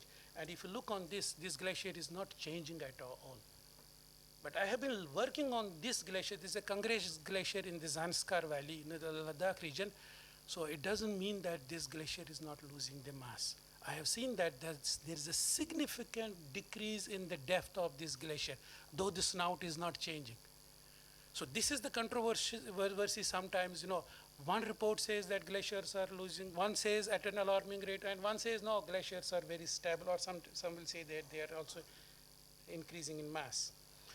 Now this is Kashmir Valley glaciers, and we have observed, very significant loss, highest loss ever reported in the Himalayas, not to speak of the Indus Basin from this. And I am trying to link it to 2 parameters. One is the black carbon concentration. Black carbon concentration, just yesterday this paper was published, and I have put it on my website today. So you can see that the black carbon concentration in Kashmir Valley is as bad as Calcutta and highest among all over the Himalayas. I will show you one slide at the end. So there are reasons for that. There are socio-economic reasons. So I will again talk about that also. But we have seen that the glaciers, so these 5 glaciers in the Zanskar, I am monitoring, instrumented these glaciers. They are showing in the same, they are just adjacent to each other, but they are showing completely different rates of recession. One of these, this one is, it's a clean glacier, So Drung Drung Glacier, I don't know, some of my Indian colleagues here may have known. This is a Drung Drung Glacier in the Zanskar. Very clean glacier, very flat, almost 37 kilometers in one dimension. Very high rate of recession. And the rest of these, you can see this dark is basically a debris on those glaciers. And one of the glaciers has a very thick debris, very little change in that. So this is a lot of science behind it. And so similarly, it is same thing. So you can see these lines, this has the highest, this is the clean glacier here. So this has the highest, and you can see the others in the same topographic and climate regime. Chenab also gives another story here. And we have a lot of knowledge available in the, on the glaciers. Now I have compared my data on the, this data, manual data, and you can see the RGI. This is a Roger Glacier inventory at the global level. You have an AC mode inventory. Now you can see even the differences in the outline. So the glacier on the ground looks like this. In the database, it is like this, and database is this. So I have found that there could be, if you use these type of knowledge, so the estimates itself can vary by a magnitude. You look at this. So this is our estimates in Jahlim. This is the RGI, and this is the the AC mode. So we need to look at the, sometimes have a very careful look at the knowledge that is available. And we are just in publishing this paper, almost finalized. Now let me come to the climate change. Professor Jang Tong has also talked so many. The indicators of climate change are quite loud and clear in the Upper Indus Basin. So there is no doubt whether it is increasing temperatures. I have put it here January and December and January. Some of you who are from India know that this we call in Kashmir Chalai Kalan. Maybe the Persian Afghanis can understand Chalai Kalan. Kalan is the harshest part of our winter, and this is the period we used to get a lot of snow. And this snow used to stay, there. So there is basically a significant shift in the form of precipitation. The Upper Indus Basin, the total precipitation has not changed since the last glacial maximum, 21,000 years back. And observed, we have 130 years met history over Kashmir. So during that period also, the total precipitation has not changed, but what has changed, the form of precipitation has changed. We get less snow, and correspondingly we get more. And it has a lot of implications for the downstream as well as for us. We need this water in Kashmir Valley in the month of June. And now most of it will be available in the month of May, and we have a zero storage. Though we are entitled to storages under the Indus Water Treaty, but we haven't put up the infrastructure. And what is going, I don't think the planners and decision makers are aware of that, though I have been talking about that. So you can see snow is going down, rains are going up, the discharge is showing significant decrease since the 90s. Now this is, if you go back time in Kashmir here, about 21,000 years, somewhere 15,000 years back, there was an increase, but it is 50 millimeter. But you can see the temperatures are showing significant, like Chong Tong was also saying that the temperatures are increasing. Precipitation is almost, he also showed a slide that precipitation is almost pretty same. It is showing a slight decrease, but which is statistically insignificant. So this is the Upper Indus Basin today, and you look at different scenarios, how will be your climate zonation will change by end of this century. So these are different A1B scenario, RCP 4.5, and the worst scenario, RCP 8.5. And so you can look at it. If you look at the change in the distribution of the colors itself, you can see that it is going to have a significant shift in the climate regimes in that area. The other, the contribution of, snow, ice, and rain. So most of the except Karakoram, even in the Karakoram, most of the basins, the regions in the Upper Indus Basin are snow dominated. You have almost in the water you use to drink, bathe, in the Indus Basin, almost more than 60% of it comes from snow. And we are seeing a change in the snow patterns. So depending upon which basin you are working at, your ice could be 5% to 20%. Now look at, this is what I'm saying, that in Indus at Turbela, which comes from the Ladakh and the Gilgit, and you may have 85% together from snow and ice. In the Kabul, you can have 75% from ice and snow. And in Jahlim, you will have 65%, where I have extensively used the isotope fingerprinting to prove it, and it is like that. And in Chenab, you could have 50% from the snow and ice. And you need to be aware that the snow is changing, and that is going to change a lot of things in the basin. This is about the isotopes and their work on this. And then, what it means, this climate change, the melting of glaciers, the stream flow change, we know. I mean, I have been hearing, I was first told sometimes in 2007 that, India is stealing water in Kashmir. So somebody in Delhi told me, because it had come in some of the workshops.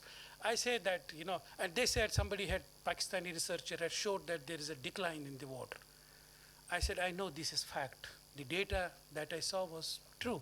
I said, but I have an explanation for this, what is happening to the water because in Kashmir Valley, if you look for the 1970 up to now, our water requirement as per entitlement has decreased, We have, let us say, 100 units of water entitlement under the treaty, and we are not utilizing that because there's a massive land system changes. There's a massive land system changes from water intensive paddy culture to horticulture, which is not irrigated, it is rain fed. And so we are, despite that, there is a significant decline in the discharge. This is a place data at the Panjinada, where all the rivers, 3 rivers meet, and you can see that there is a significant decline, particularly since 90s. So this is because of particularly because of the change, the glacial loss that we have observed. Almost 23% of the glacial mass we have lost during the last 5 to 6 decades. Now this is in the different places. That was a larger picture from all the 3 basins, Chenab, Jahlim and Indus. And this is at different places. We have about 68 station data. And I say out of 68, 54 stations show significant decline, almost same time of pattern there. This is what is the observation. We have a data from 1960 since the treaty was signed. Now you use it to get maximum water from the basin in summer. The peak of the discharge will be in summer. Now you can see from this data, the spring also is almost, the amount of water that we get in spring is significant. And in some cases, it has almost become, in some of the basins, you can see almost same water we get in spring as, in summer. So you can see here, in many of the cases. Now snow is basically our main, 52%, and liquid precipitation is only 48%. Now, so we have projected on the basis of the past also, and we are projecting that there will be more and more, decline in the snowfall. So many of the people from the other states of India come to Kashmir to look at the snowfall. And I say that people in Srinagar will be going to the hill stations to have a snowfall. 2016 was snowless. This harshest part of the winter was snowless in Srinagar. And the number of snowless years, if you happen to live in some other countries also, like, I don't know, maybe in China also, but in Tokyo you can see that snow used to be a very common feature. Now it is after every 2 or 3 years. So I have said that on the basis of my research that there will be 30 to 70% decline in the snowfall in the upper Indus Basin by end of this century. And what it means, this is different scenarios I have worked out. What it means, look at this. This is, the stream flow. You can see the peak is today here. This is the current.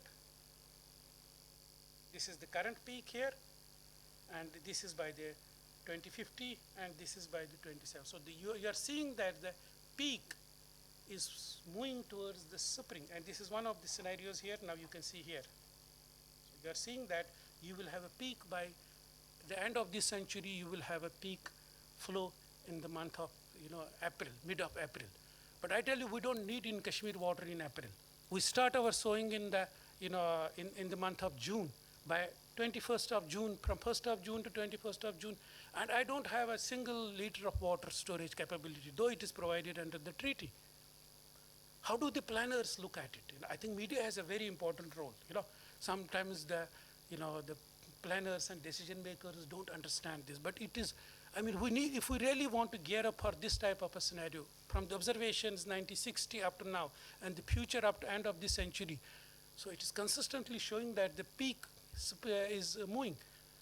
And I tell you that the national planners and decision makers and the local are completely, not geared up to this type of a situation.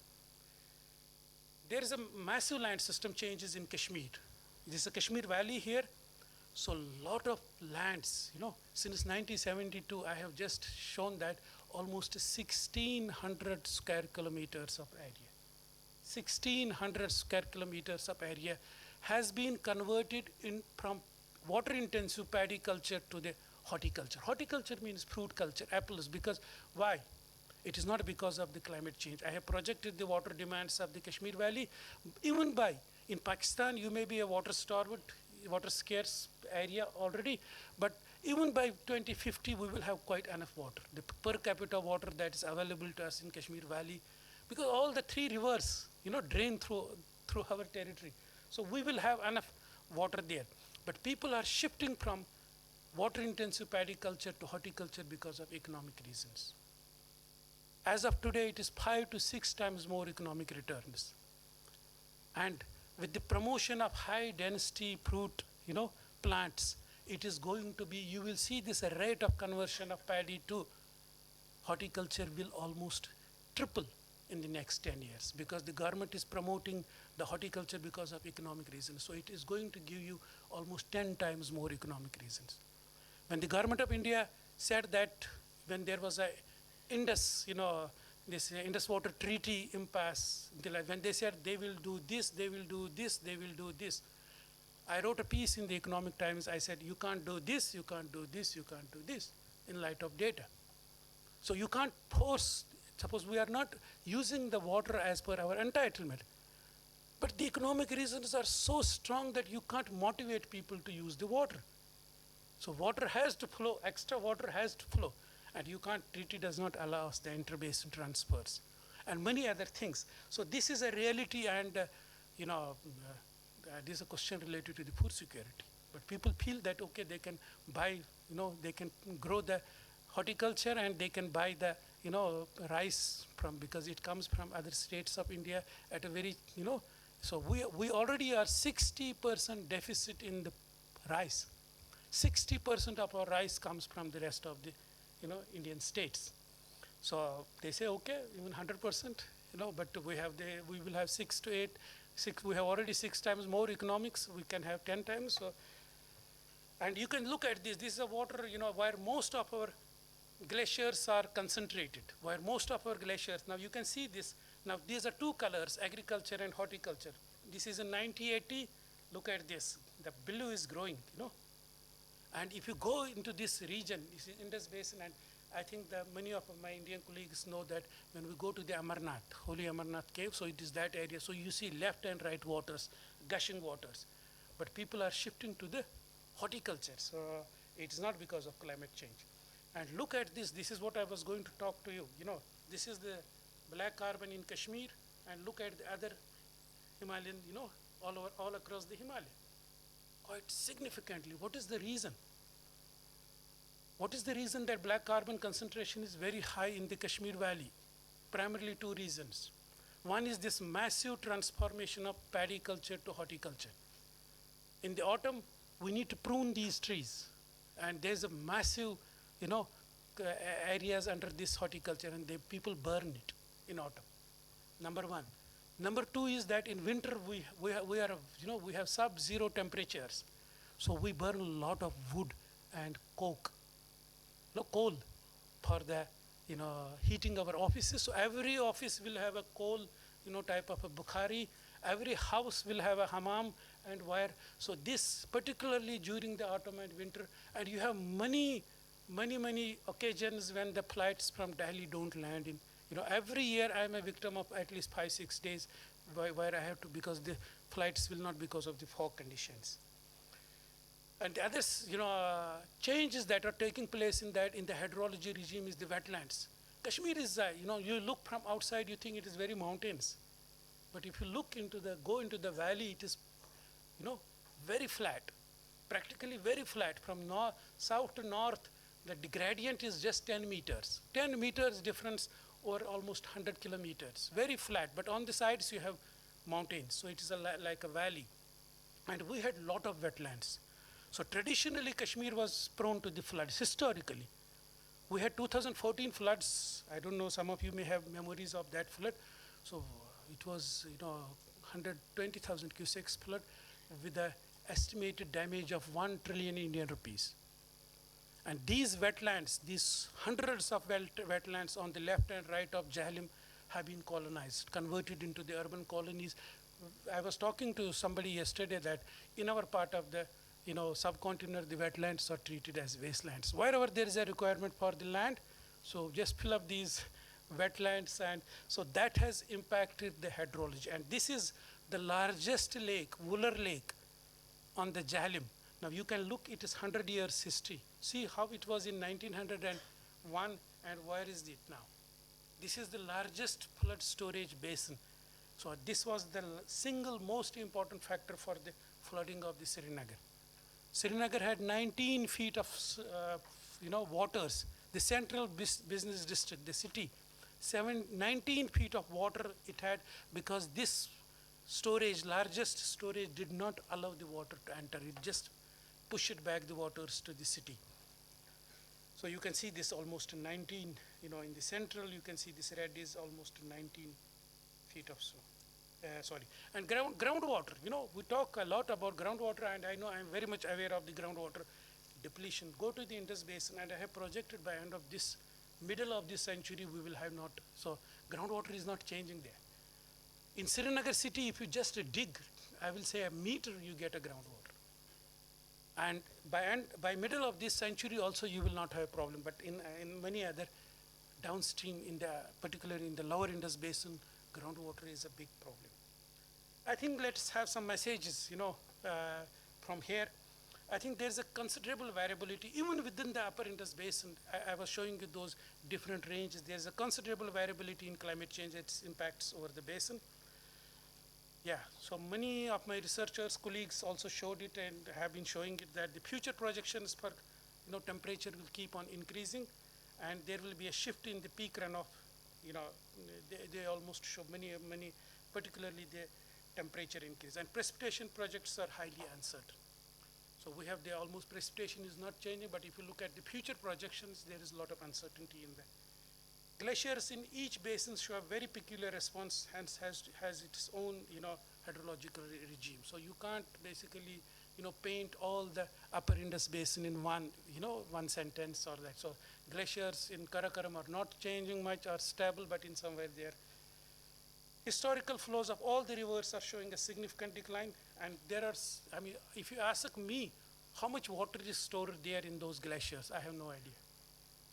So if you look at the estimates, current estimates, they vary by a magnitude. So if we don't know what is our stock, and we are in a very difficult position how to explain it, how it will change in the future.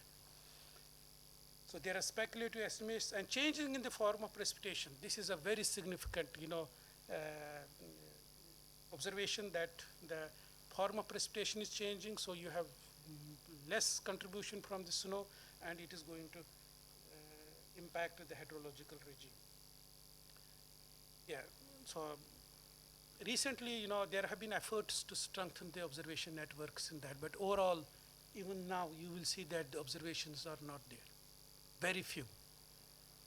So if you want to see the temperature in a valley, let us, and go along a transit on a mountain, we don't have that type of a data. So we use normally in our modeling studies, we use a standard lapse rate.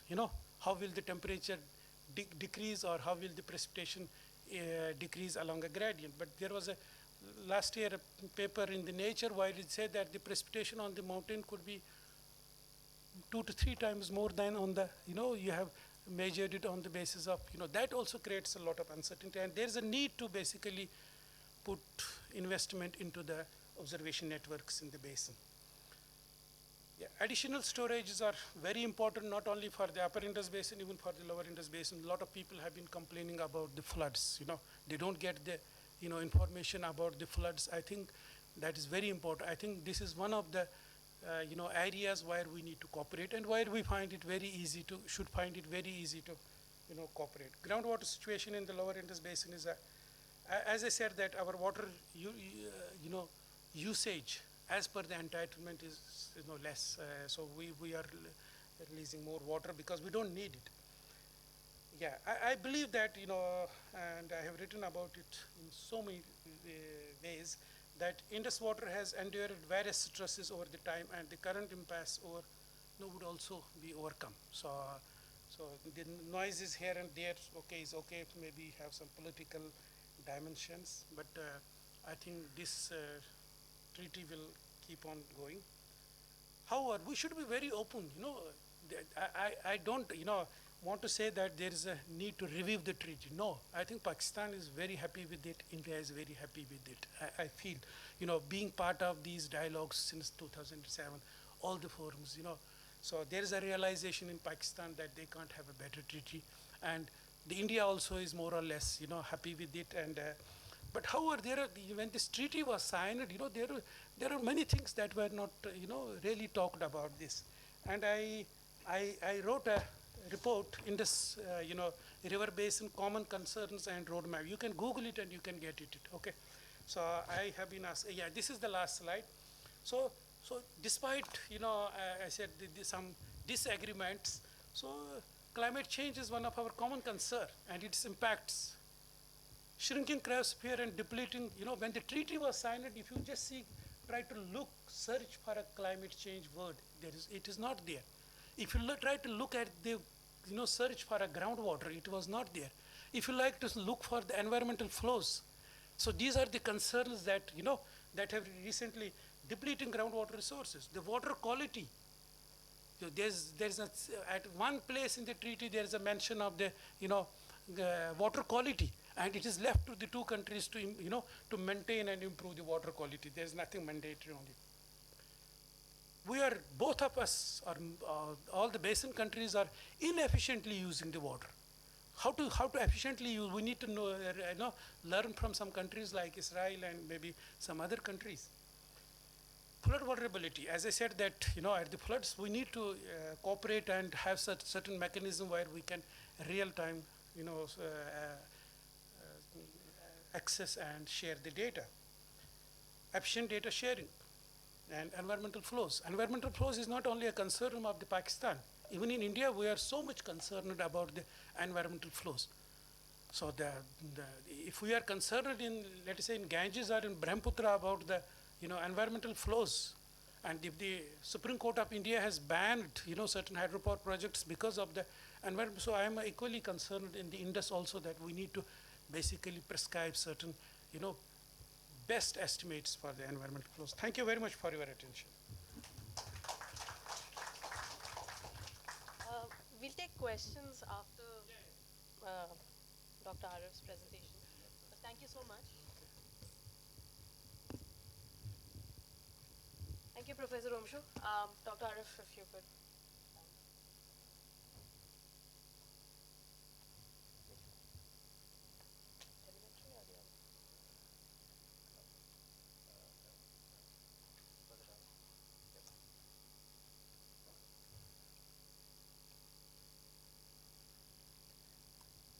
Good morning, everybody. That's certainly going to be a difficult act to follow.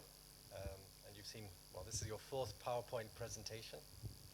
So to use the phrase, it's a bit of death by PowerPoint. But the good news is I'm going to keep it really short. My name's Arif Anwar, and I work for IWMI. I'm based in the Pakistan office. So a little further down now from what the previous presentation. And dare I say it, where all the humanity, in a sense, lives. 200 million people, if not more, are dependent on this water in some shape or form, sort of thing. like my colleagues have said earlier, there is a lot of material out there, particularly on the sort of Indus. We can be very critical that governments don't share raw data and information. That is true. But when the data is synthesized, analyzed, there is a lot of information and increasingly a lot of PDF reports and things like that. So very accessible. And a lot of these that and these are just a small sample, are written not as academically as the research papers.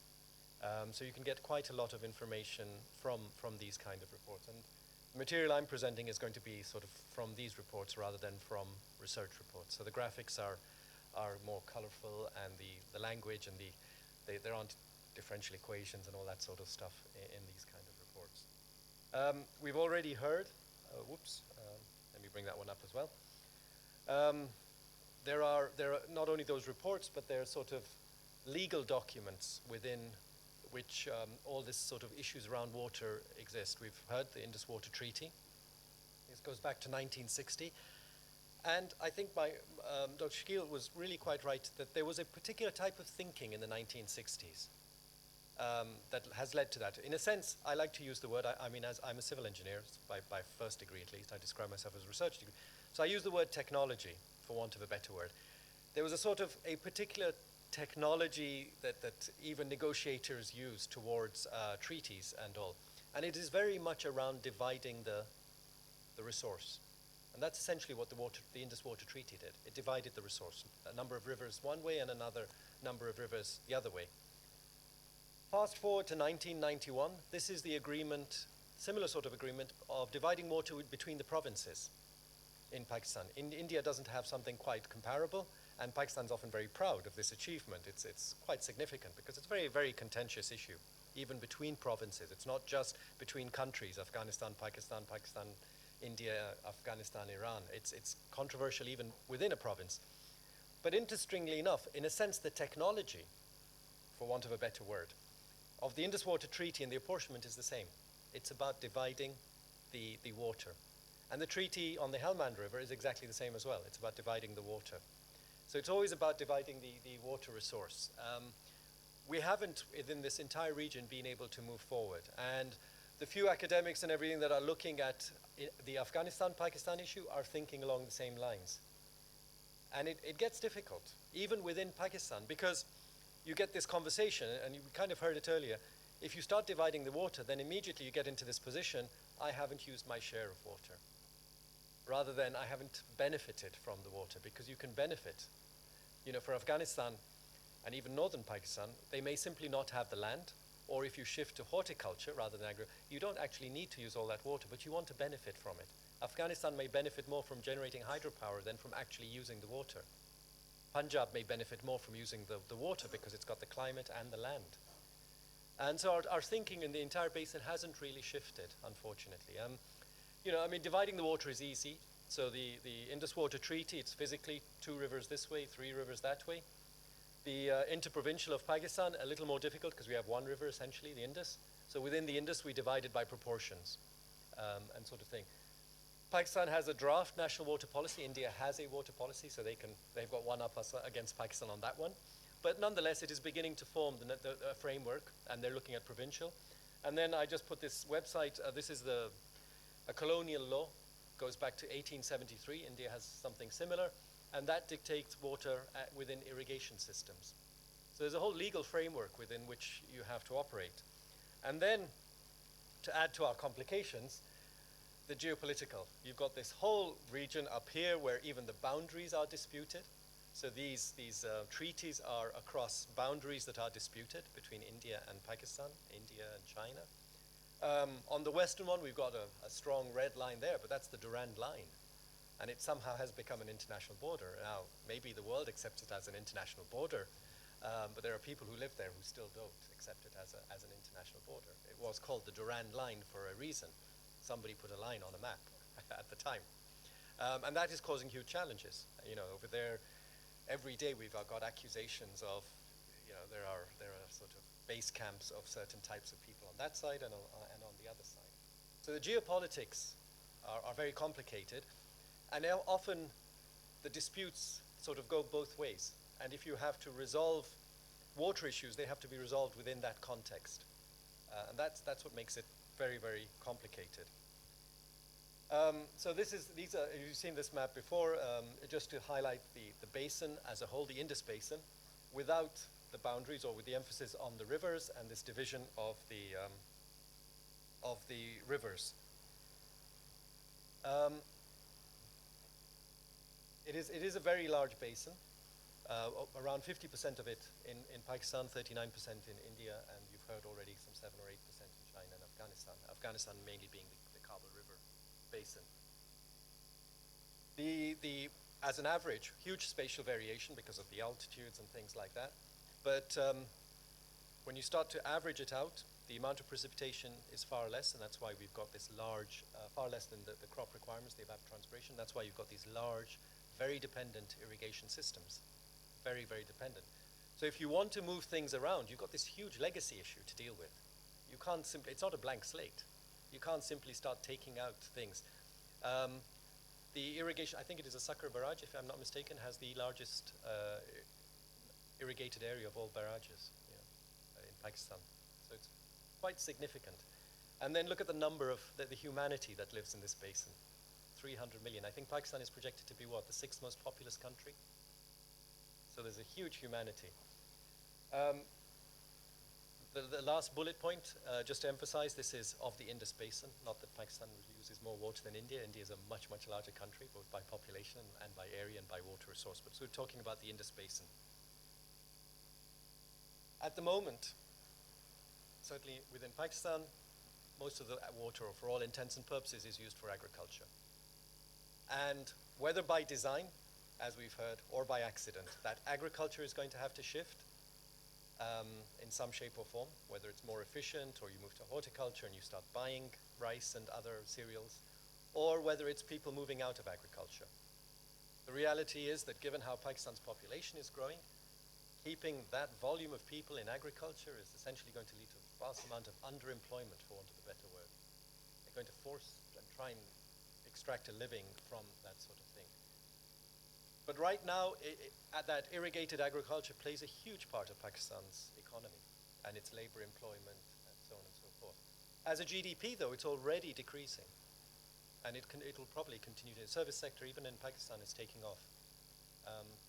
The only issue is whether that's accelerated, done by accident, done by design, done entirely by private sector, or done by policies, and that sort of thing. By comparison, we often compare India and Pakistan because they're sort of quite comparable in terms of socio-economic and culture. The agriculture is less as a proportion of GDP in India. But it is still a very, very large part of what happens in that area. Any of these reports will give you these kind of figures. This at the very top, again, just to emphasize, this 190 of the Indus River Basin, not of as a whole, the total water resources. But of that 190, let me see if I can pick up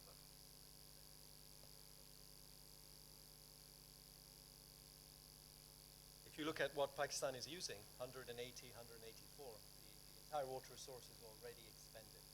There isn't any water of any significance. It varies, it fluctuates, but there are times when there is no water going out to the sea from the Indus Basin, and that is causing huge environmental problems, which then in turn affects the livelihoods as well of those who depend on that coastal region. Groundwater, again, very severely stressed, very severely stressed. And that is probably going to be the big issue. I won't go through all these figures, but if you look at, let me just highlight perhaps, this is 2011, this figure is going up. This is often called the Falcon Mark Index. It's very attractive because you just divide by capita. In Pakistan's case, it's going down largely because the population is going up so significantly. But if you retain your economy in such a way that you need that water per capita, you've got significant problems because the capita is going up. If you shift away in some shape or form, either by shifting your agriculture or by shifting out of agriculture, substantial portions of your population, then whether this figure goes down or not doesn't matter that much. In the Middle East, it's much lower.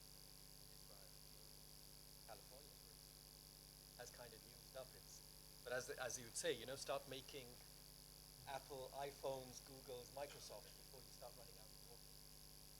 And then you've got livelihoods and all that.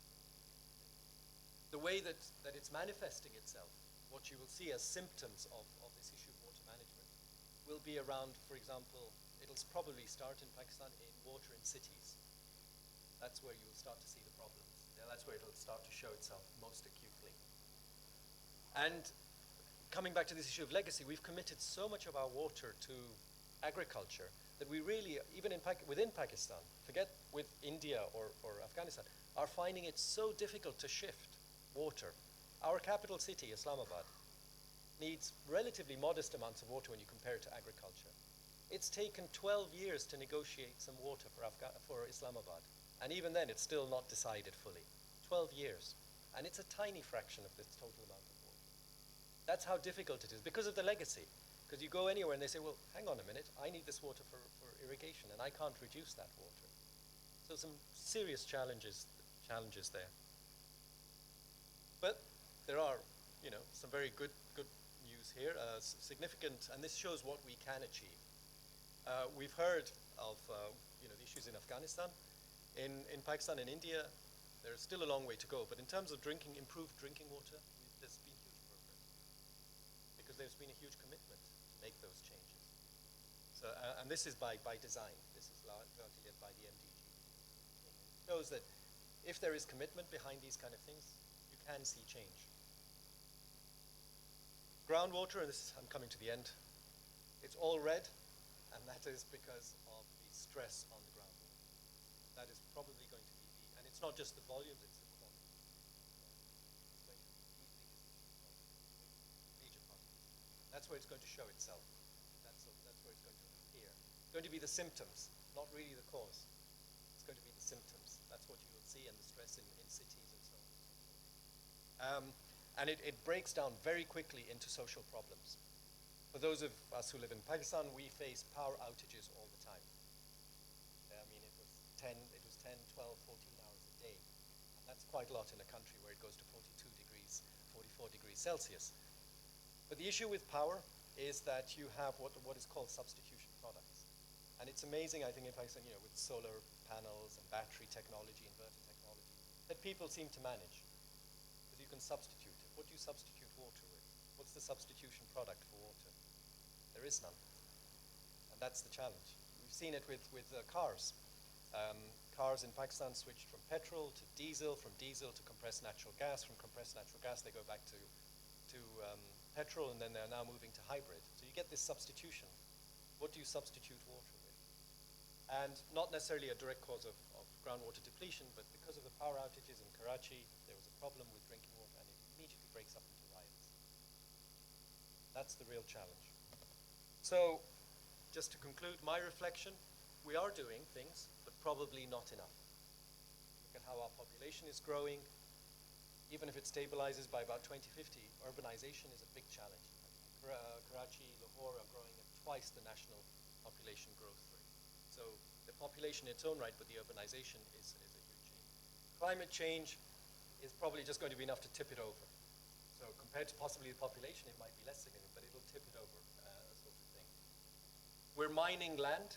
We're using very poor quality groundwater. And so we're mining land. But what do? You go to a farmer and you say, do you realize that in 20 years' time, this land will be degraded, it'll be saline? They'll say, well, yes, okay, what's the alternative? Can you offer my children a job? And the answer is no. And so they say, well, then at least for 20 years I get some livelihood. Socioeconomic change, young people are much more aware, much more interconnected, and less tolerant than they were in the past. That, this is my place in life. They expect better quality life. Education levels, even in these countries, although not high enough, is changing. And then young people are not prepared to accept just a life of poverty and misery, sort of thing. But we're continuing. We've heard that, even they're at the transboundary level talking about changes to these treaties or something is almost impossible. But even within countries, suggesting that we have to possibly take land actually out of agriculture, land that is performing relatively poorly because the land is already degraded, and moving that water and the people, the human resource elsewhere, still doesn't seem to be an option. Certainly for Pakistan, our demographics are changing, and young people and their unemployment is a major, major headache if we don't resolve it. It could be a great resource if you develop a human resource, but if you don't, I think in the region we've all seen the kind of problems you have if you don't develop the human resource. And this is a problem. Income disparity or social disparity is a problem not just unique to Pakistan or India. It's across the world. It is increasing, even in the UK.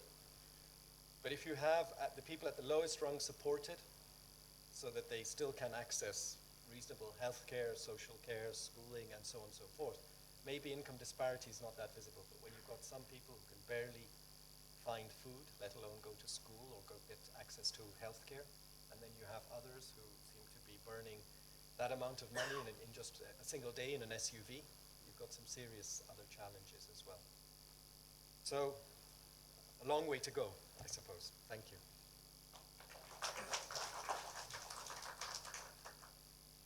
To you. Sorry? I wasn't going to do it.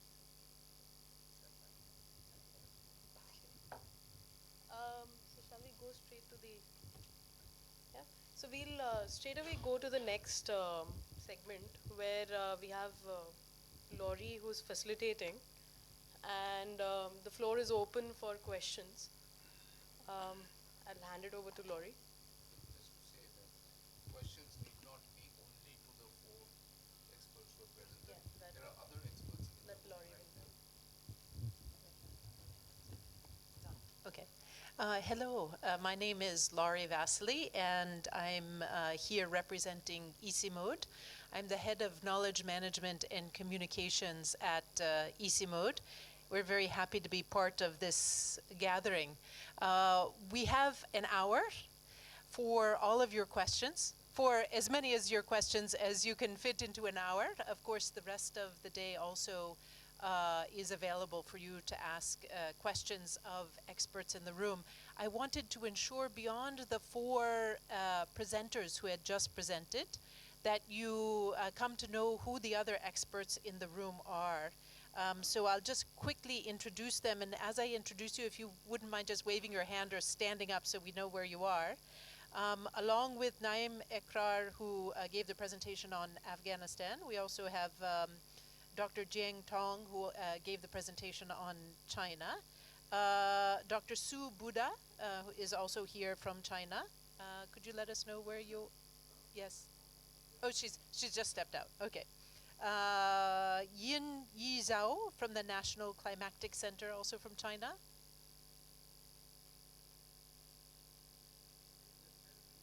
Oh, they just had a meeting, so they just stepped out, okay.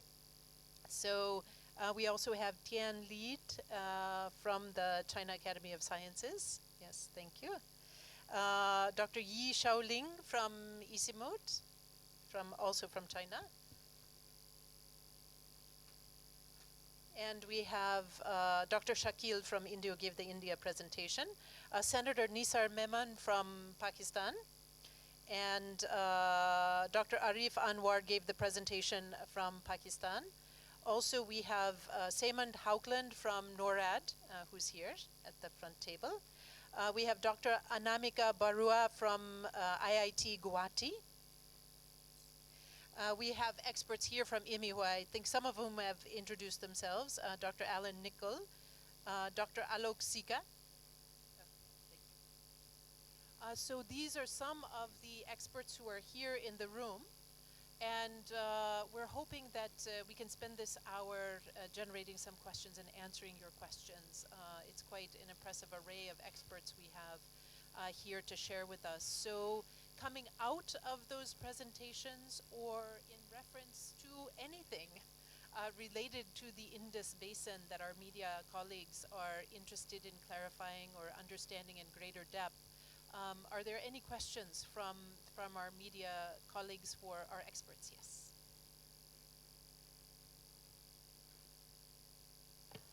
Hi, I have a couple of questions from Dr. Rumshu. First of all, thank you very much for a nice presentation and giving an insight of how the climate change is impacting the upper Indus Basin. In one of your slides, you have mentioned like the contribution to the snow and ice to the main reservoirs in Pakistan, like Tarbela up to 80% and up to Marala like 50%. And it is, you have given the average like from 61 to 2013. I would just like to know what are the trends during this period, whether it is increasing or going down or constant. And similarly, my second question would be about, you have shown a map about this land system changes in the Kashmir. So you have emphasized on the changes in agriculture land and horticulture, like how it is changing from agriculture to horticulture. But I also noticed at the periphery of the map, there is a big change in the forest area. So can you please little bit give us an idea of what are the factors which are changing to those forest change, and what are the main causes, and how it's going to impact the overall water availability in Kashmir? Thank you. Thank you very much for that question. What we'll do is generate a number of questions. If there are other related questions, please do. And we'd like to give emphasis to our journalist colleagues. If our journalist colleagues, media representatives have questions, if you could raise your hand. Yes. Okay, I have a question to Professor Ramshu again. Right at the start of your presentation, you did mention about the fact that the entire basin has not been studied as a one wholesome unit. I would like to know why has that not been possible? Is it mainly because of the fact that it falls in different countries, or are there any other issues there? Thank you. I think there was another question. Did you have another question? Yeah. Professor Ramshu again. You were referring to two glaciers that you see are depleting faster than, say, other glaciers. If you could just elaborate on those two, and how is black carbon concentration sort of affecting? Is there any particular reason that only these two are getting affected? Shall we have questions? Shall we? Yeah. One more last. All of the. No, it was. Yes. Okay. I think Dr. Ramshu, shall you? Oh, there's one more one. Related. Okay. My question, follow up of this, Amitabh. And yes, it said this is as a whole, I mean, this whole region as a whole, to study is there's a lot of barriers, obstacles. I think data sharing is one of the major issues. But I'm asking from the four countries, I mean, representative from the four countries, whether there's any breakthroughs or possible cooperation methods that could be processed, I mean, in the future. So why don't we have you first answer the questions, and then we'll ask other three representatives to also answer the data sharing question. Addressing all the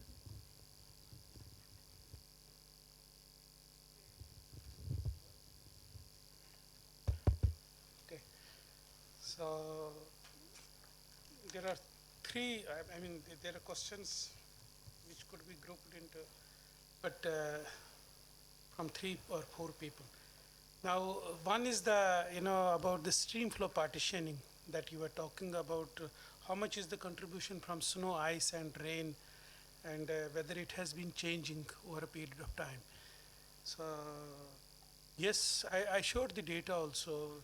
Now, one thing I want to make clear, we don't have a very good data about the stream flow partitioning. So these are broad estimates that I showed, and these vary from even sub-basin to sub-basin. So these estimates should be taken as a broad, estimates, but some of these estimates in Jhelum Basin we have validated using the isotope fingerprinting. That is a very, precise method, and where we have almost, as I said, that we have found that snow and glacier melt is about 60%. Yes, there is a significant trend that has been observed in the total stream flow since particularly 1995.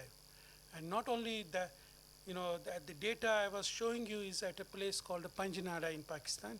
So, but the stream flow, but when I compare it with the 68 stations in the basin, so almost 90% of the stations are showing a depleting trend since 1950s. So that was one. The land system changes are driven by the economics.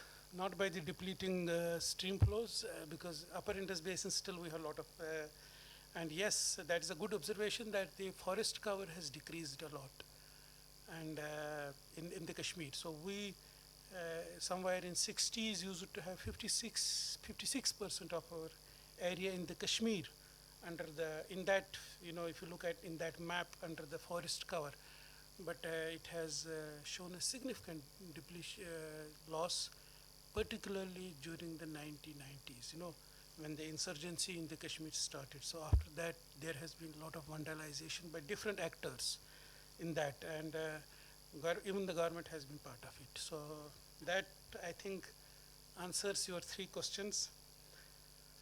The Amitabh's question that about the, what stops us from studying the system in its entirety, So I tell you that this has been the, most difficult, we have been in the water dialogue since 2007, and there are different tracks, different forums there, trying to, at the end, one of the recommendations is let's have a joint study of the system.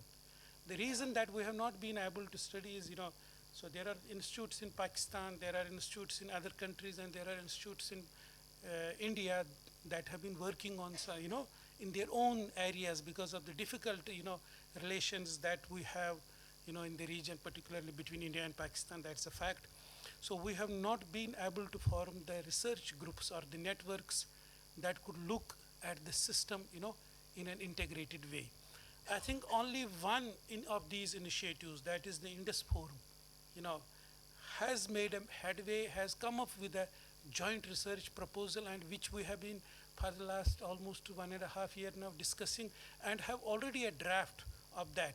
So I think there is a realization that there need to be joint, studies where Indian, Pakistanis, and even people from China and Afghanistan, and even others who have been working in the region. So there are a lot of groups, networks in Europe or maybe America who have been working on some aspects of the Indus.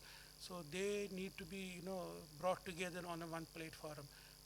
And I hope that will, soon be realized, but it is the difficult, relations that we have in the region that make it difficult to study the system. And there are a lot of positives about it, that lack of trust, about the Indus Basin and the waters. I think that is one of the reasons this joint study can basically overcome that lack of trust. I think, there was a similar question from the colleague from the China also, that, it has been really, I think I have same answer to your question also, if I have, correctly understood what you wanted. The question you have, asked is you got it wrong. The three, cases I showed was not the three glaciers. They were a sample of, we have studied a lot of glaciers in those ranges, hundreds of glaciers. But on about, 7, 8, we have instrumented them. But we have been using the remote sensing to track those glaciers almost in all those 8,000 glaciers in the upper Indus Basin. I just picked up those three, samples. So we have some glaciers which are not showing change. There are some glaciers which are showing changes, and there are some glaciers which are really receding at an alarming rate. So I was just trying to say that if one of you as a journalist pick up one of those, it misleads the public. So that was my objective to show. But they are not the only glaciers that are not melting, or that are melting, or that are alarmingly melting. That was a sample. And the black carbon in Kashmir, it changes basically the entire dimensions of the basically the discourse about the glaciers. When we say that climate change is responsible for the melting of the glaciers, which it is, then the blame lies somewhere outside the region. We say the Western, people, America, and many others. Of course, we also, contribute to the climate change. But when we say the black carbon is, equally responsible, and some reports say more responsible because of the radiative forcing, the absorption potential of this black carbon, then the blame lies on us in the region. So when I see the sources of black carbon in Kashmir Valley, so they are the neighboring regions, where a lot of forest fires take place, where a lot of vehicular pollution is there. So because the residence time of the black carbon is 7 days. When the black carbon gets generated, it has to settle down within the 7 days maximum. So that means it doesn't go beyond the region, so it settles on these glaciers. While as, let us say, greenhouse gases, carbon dioxide can have a resident, can remain in the atmosphere up to 100 years. So from America, the carbon dioxide and greenhouse gases can come and warm my climate, but the black carbon. So this is a larger, which many people, the policy makers will not like. The people in Delhi, people in Islamabad, or people in China will not like it because they want to attribute everything to the climate change. But for the black carbon, we are responsible. I think that if there's a supplement. I had a query on the black carbon thing. Two reasons that you mentioned for black carbon, or one of them being the shift from agriculture to horticulture. That is a relatively new phenomenon. But the other one, when burning of wood for warming houses and all, that has been there for quite some time. I mean, that's not new at all in Kashmir. So is there a sudden spike that we see in black carbon, and is it a huge spike? And how much of it is being because if I remember Ramanathan's famous study on black carbon, at that time we didn't have Kashmir as one of the hotspots on black carbon. It's mostly downwards in the plains. Indo-Gangetic. Yeah. So have we seen a huge spike in black carbon in Kashmir, and how much of that is contributing? I mean, I don't know whether that kind of linkage has been studied, whether how much of it is contributing to climate change in the region. So okay, I respond. These are two parts of the question. So first is, traditionally Kashmir people have been using wood and the coal for the winter warming. But if you look at the population growth that has taken place over a period of time, and the people can afford to have no heating of their houses, so the consumption of the wood and coal has significantly increased. The second part is that, as I said, the massive land system changes and horticulture. If you visit Kashmir in the month of October, November, or mid of December, you will see all over fire, smoke. So these horticulture which have significantly expanded, so they cut it, and there is a solution to that. But our policy makers and decision makers are unaware of that. There could be a scientific disposal of that, without basically burning it. They could go for the compost making and many other. It is being done in the many other Western countries. So that is one. This, but unfortunately for your other part of the question, that what is the trend of this black carbon? If you look at the black carbon research in the entire Himalayas, it is I think in India, I have an most extensive network of black carbon observation in the country. So over the Himalayas, and this has started in 2003. The paper I was talking that I was published yesterday, accepted, and I put it today. So it is about 2013. So we have data from 2013 only. So we don't have a long-term trend. We can see that, how it is. It is not like climate data. So the black carbon observations we have from 2013, and we have just, I am in the writing another paper which is giving the 4-year data. But this data I showed was only for 1 year. So we really don't know how the trajectory of that, Thank you. Thank you for your answers. I'm sure there'll be other questions as well. Joydeep, yes?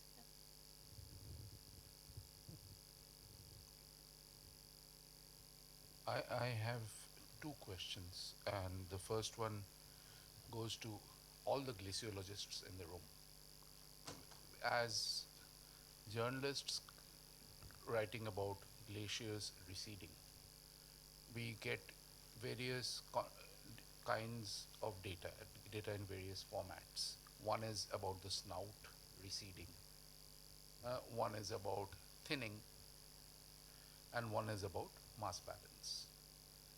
Then we also get information about what is the source of this information. whether it is actual ground checking on the ground or whether it's from a satellite. So could the glaciologists in the room tell us which one of these are the most authentic and which ones we should be using? And if I've been told in the past that mass balance is the most authentic, is that correct?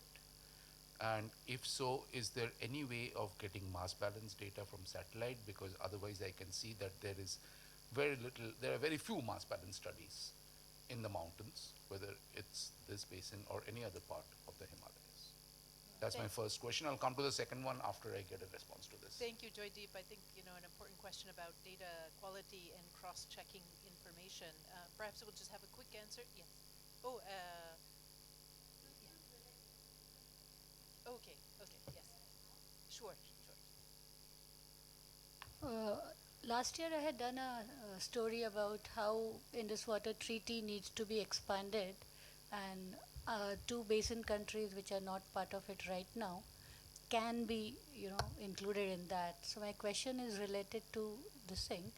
Just now we had a discussion that we don't have enough common research or a joint thing.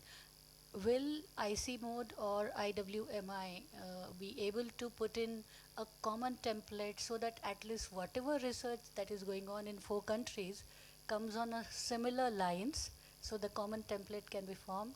And second, are there any official former things going on from IC board or IWMI to bring other 2 countries on board on the IWT? So why don't we hear from the glaciologists? I think Joydeep's question about data quality, and are there glaciologists in the room?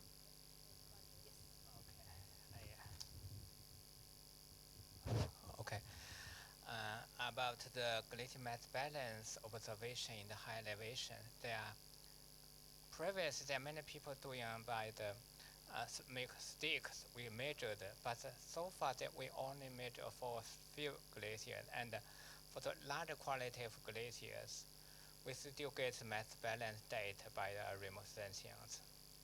And especially for comparisons where we have height date for DM and compared with other date, and also their ice set date, they have very higher qualities with centimeter deep precision. But the problem that they have covered only a very limited side on the glaciers. And so far, what we can do, just also in the recent year, we also try to get very higher precipitation, higher mass balance data on the glaciers. And one way that we remeasured the ice set date by very high precipitation GPSs. We can see how very precise date in the past decade, how the glacier dip changed. And also we use the differential GPS to measure the glacier surface. And from this year and next year, we see every year how the glacier thickness change with very precisely date. So far, we have we didn't made so many glaciers, but we have several glaciers I will present tomorrow on the Tibet side. And my students also work in the Pakistan side. He goes on the glaciers to measure the altitude change by differential GPS with a height precision of only 5 centimeters. And this kind of data, I think, can be used to validate the large scale mass balance by remote sensing. So far, for the large scale, we still use the remote sensing data. But for higher precision, we do have very precise mass balance data, but only limited in a few glaciers. Thank you. Thank you. I think it's quite important to understand the details and get the details right. Yes, did you also want to offer an answer to that? For perfectly put it, in perspective. But your one part that whether we look at different, indicators like snout change or the mass balance. Definitely the mass balance, particularly the field-based mass balance, is a robust indicator of the health of the glaciers.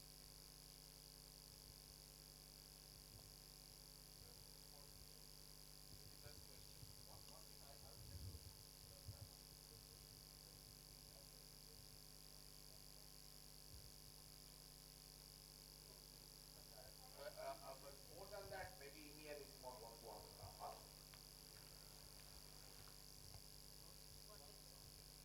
Is there a colleague from IMI who would like to address that question? Just like the managing the water, the research and the research organizations work in that same sort of space. There's a reason today why there is essentially only Sigmund here from as a sort of donor. The World Bank was here yesterday and the day before. They're not here today for a very good reason, because they're also the brokers of the Indus Water Treaty, and there are issues going on around that. IMI's work, or ICIMOD's, or for that matter any other thing, the research is supported by that sort of thing, by the same sort of organizations, and for them it's a challenge. The Indus Knowledge Platform that IMI has done, and this event, and if you look at the logo, a lot of this is supported by DFID, but the logo is not there. For that same sort of reason, they're very conscious of that space. UK and DFID have to maintain relationships with India and with Pakistan and Afghanistan and so on and so forth. So it is quite a challenge. We don't work in a vacuum. We don't work completely apolitically, in a sense. We are influenced by that. We try and do what we can. And this is, again, it's not limited to, I mean, I always say that the way that the transboundary is, and I'm not the first person to articulate this, is the same within provinces and within states of India, and is the same between canal distributaries and all. It's the same thinking and the same. They sort of reflect each other in many ways. Some of the work that I'm doing currently is within the provinces of Pakistan. So at least you don't have the geopolitics. The provinces of Pakistan don't have independent armies. They're not nuclear powers in their own right individually. So you take some of the things, and sometimes it's a bit easier to work at that level and share data across provinces, and then maybe that then leads to sharing data across countries one day. So you try and do it in some...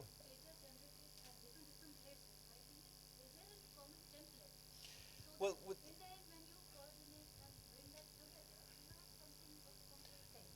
I mean, there are common protocols. They're not going to be identical. They are going to be, and with a bit of creativity, you can probably use them across things. And I am optimistic.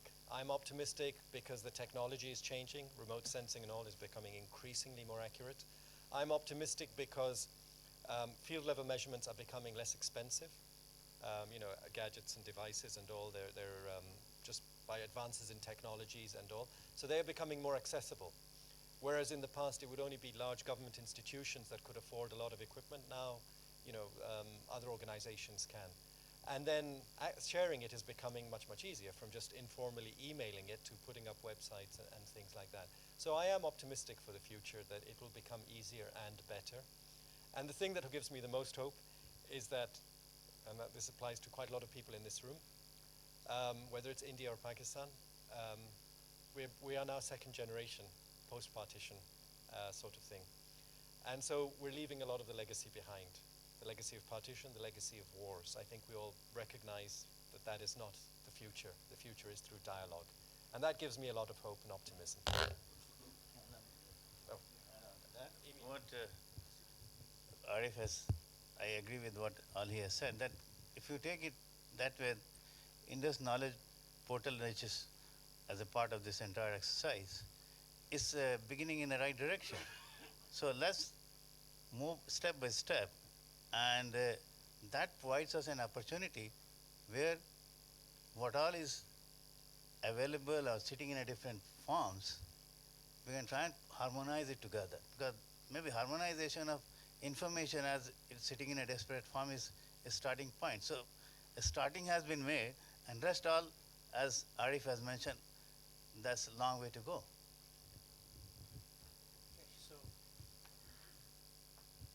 Okay, so I can add a little bit information. Like, I'm from ISIMUD. So exactly ISIMUD for several years and trying to promote, trying to develop a program called Upper Indus Basin.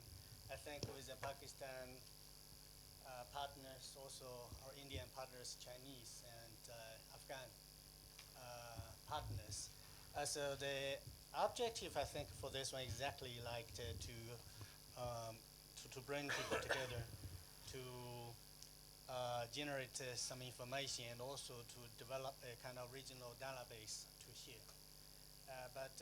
So the person who is in charge of this one, my colleague, he left it today. He was here yesterday.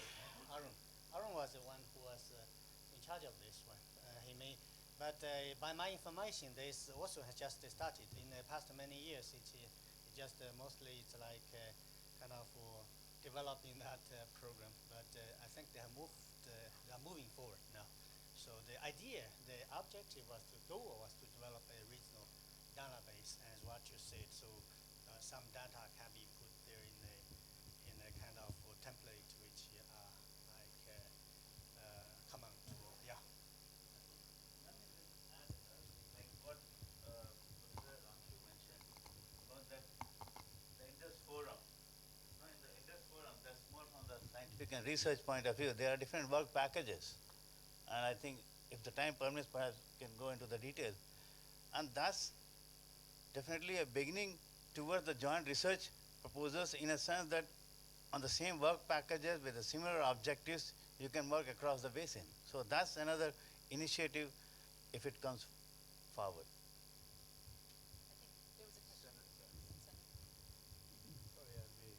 I'll come here so that I don't.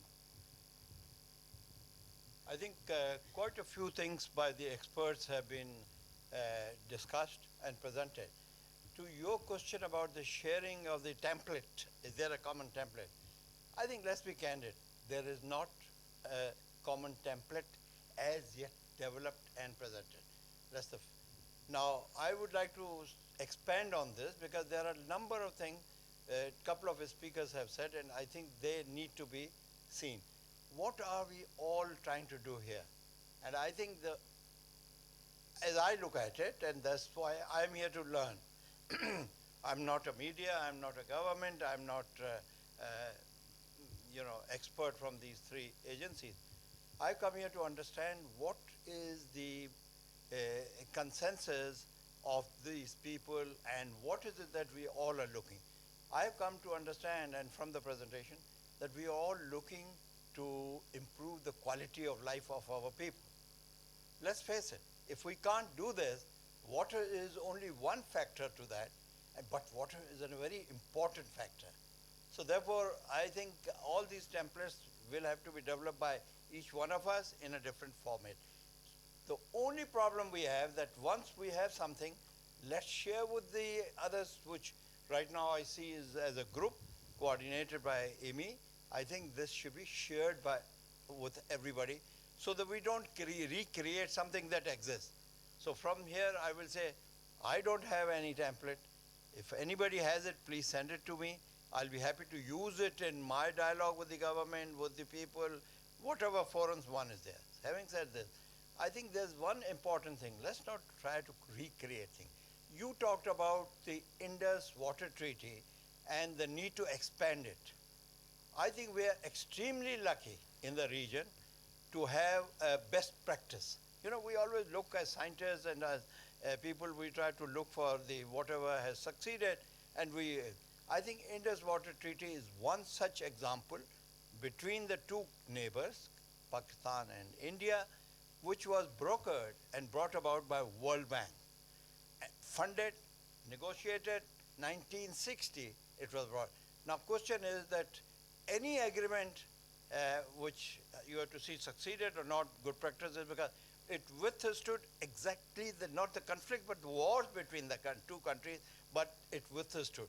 So I consider that to be one of the successful treaties, and when you have a successful treaty, let's replicate it. And the replication, I think, is very clearly here is between Afghanistan was presented, and Professor mentioned that. I think there's a need, a greater need to replicate that between in Pakistan and Afghanistan. And this is a subject which perhaps I propose that it should be part of the discussion for future.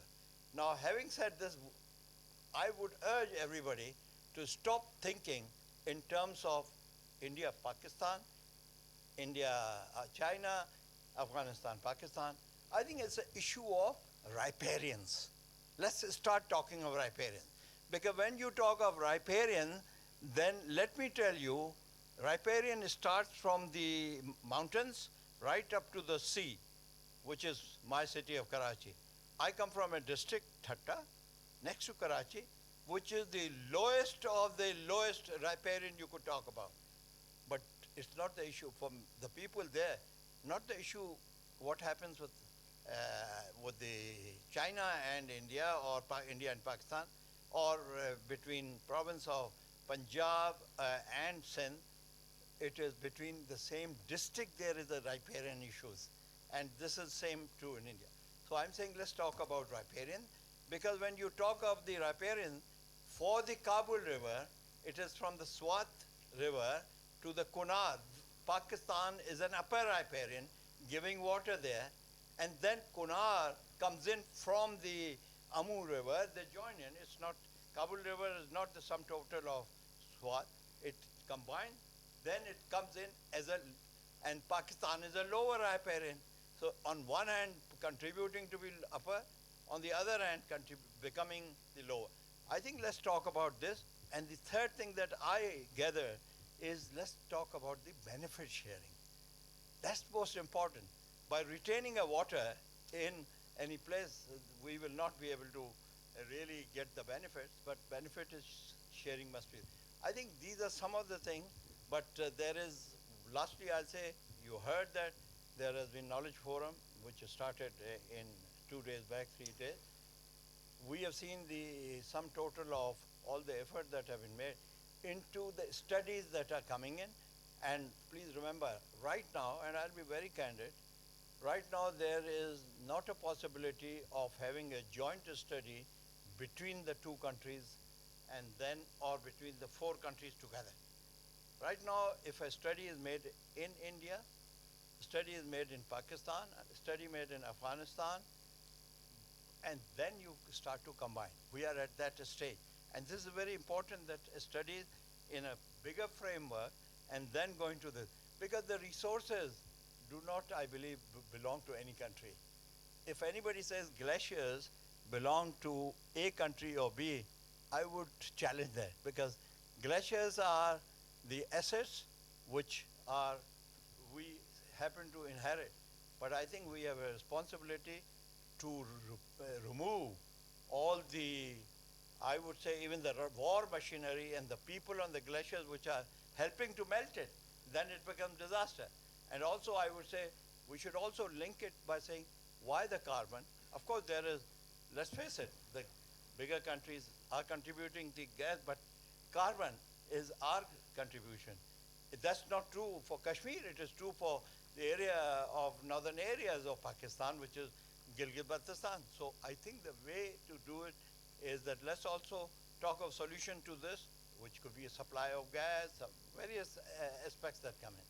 So I would say that you are really looking at the good thing, but if out of this meeting we can come out with some solutions at the end, which we will, which are really on the best on the good practices.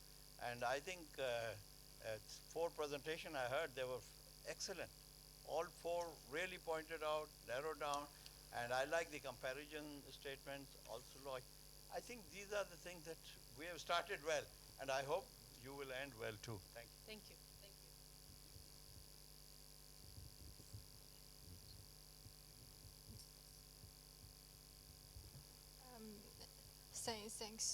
Thanks for the panelists. Speeches. I have a question relating to energy. I was looking at the rolling panel there about energy hydropower production in Indus Basin provides important energy sources, and the professor from Kashmir mentioned about black carbon being produced from solid fuel as energy source. So my question here is, what are the future scenarios we are expecting in the region in terms of energy sources in the future? It's hydropower. Will hydropower continue to play important role, and will that does that translate to even more mega hydropower constructions in the region? What are the implications of such infrastructures to the relationship we're talking about, the transboundary relationships along the river basin? Thank you. Can I? Okay. My question is related with just now the gentleman said. We have heard a lot of problems during the past yesterday and today. You have proposed a lot of questions faced by the Indus Basin, but I'm wondering that we four countries, we must have some method to cope with these problems, I think.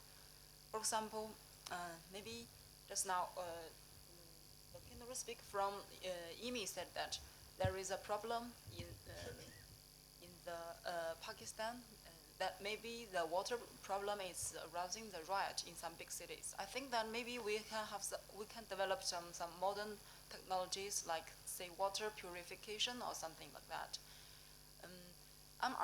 What I'm asking is that we know that we are facing these problems,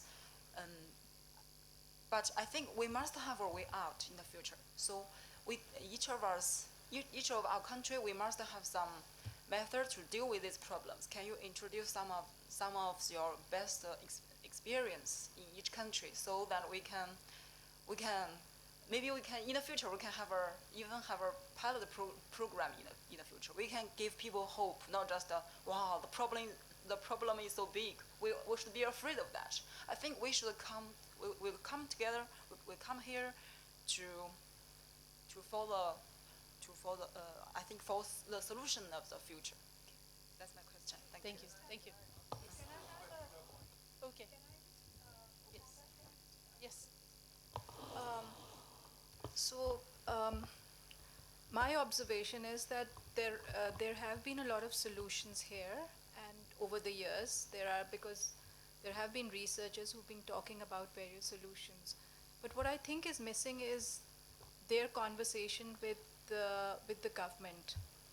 So there is that, there's a barrier where either the government is unable to, the respective governments are unable to understand that there are solutions, or they do not trust the researchers with their knowledge. There is some gap there.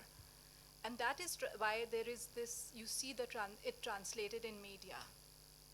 So if that could be overcome. In science policy gap, yes, Senator. I think she has a very valid point. She has a very valid point that what is it that could be the best practices. And I leave you with Indus Water Treaty is the best practice.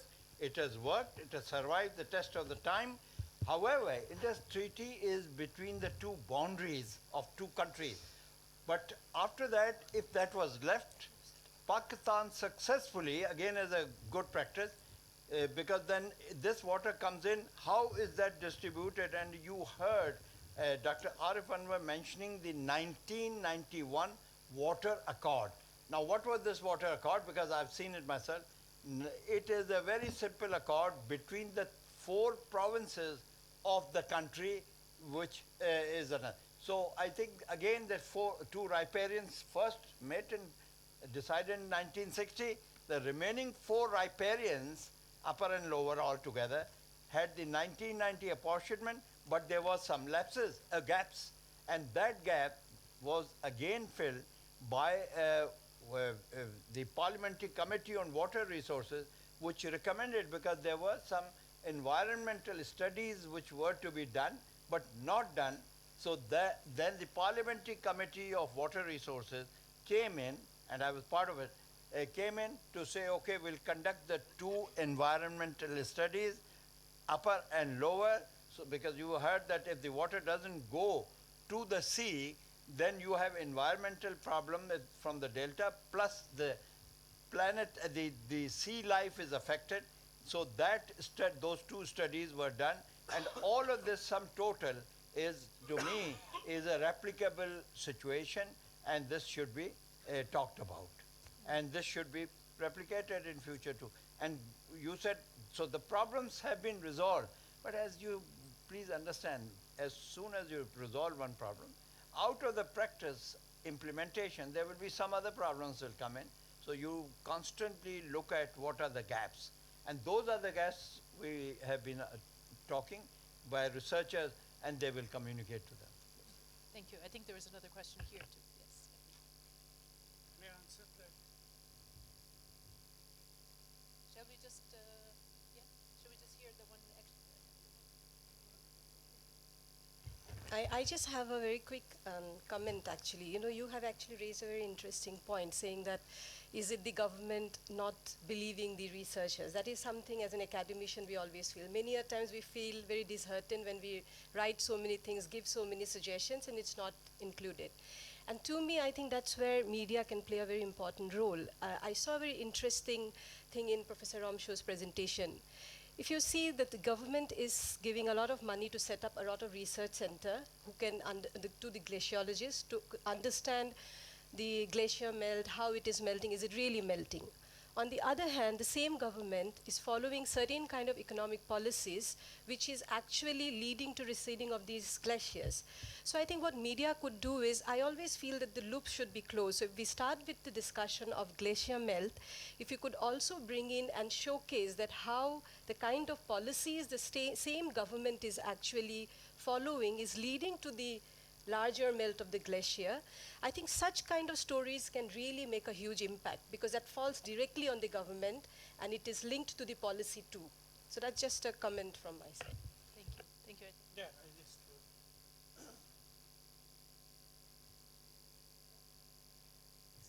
More, yeah, please. So your question that about the development of hydropower project. Now, if you look at the total upper Indus Basin, we have almost 65,000 megawatt potential, identified potential, and I think it is, it could be more than that. And if you see on the Indian part, the identified potential is 25,000 megawatt. On the Pakistani side, it is 40,000 megawatt, and on an average, just 12% of it has been harnessed up to now. So, yeah, this region. Yeah, needs energy, no doubt on that. But at the same time, if we look at both the countries, India and Pakistan has a, they call it cascade of hydropower projects in pipeline on both sides. Now, even the Chinese have come into the Pakistani part and they are trying to help them in these cascade of dam projects. On Indian side also, there are many cascade of dam projects in pipeline. They have environmental costs also. So these huge, and we have not to forget that this is a, from seismic point of view or the earthquake point of view, this is a very highly vulnerable region. So what will be the environmental impacts of the cascade of projects that needs to figure in. But at the same time, there is a need. I think we need to harness this hydropower potential. It's a clean, but I think there has to be put some limit to it. So because other sources of the energy like the wood, biomass or the coal has environmental costs also. And I just add to what Anamika was saying, my experience with the, translating the research into the policy, guiding, informing the policy. I think politicians don't have a trust and, in the research, or I think they are not convinced or they don't want to get convinced that the research will really improve the policy making. And I tell you that this is a story in the entire South Asia, whether it is Pakistan or whether it is, I think, I don't have an idea about the China, but in the South Asia it is a same story everywhere that the research is not feeding into the policy making. Thank you.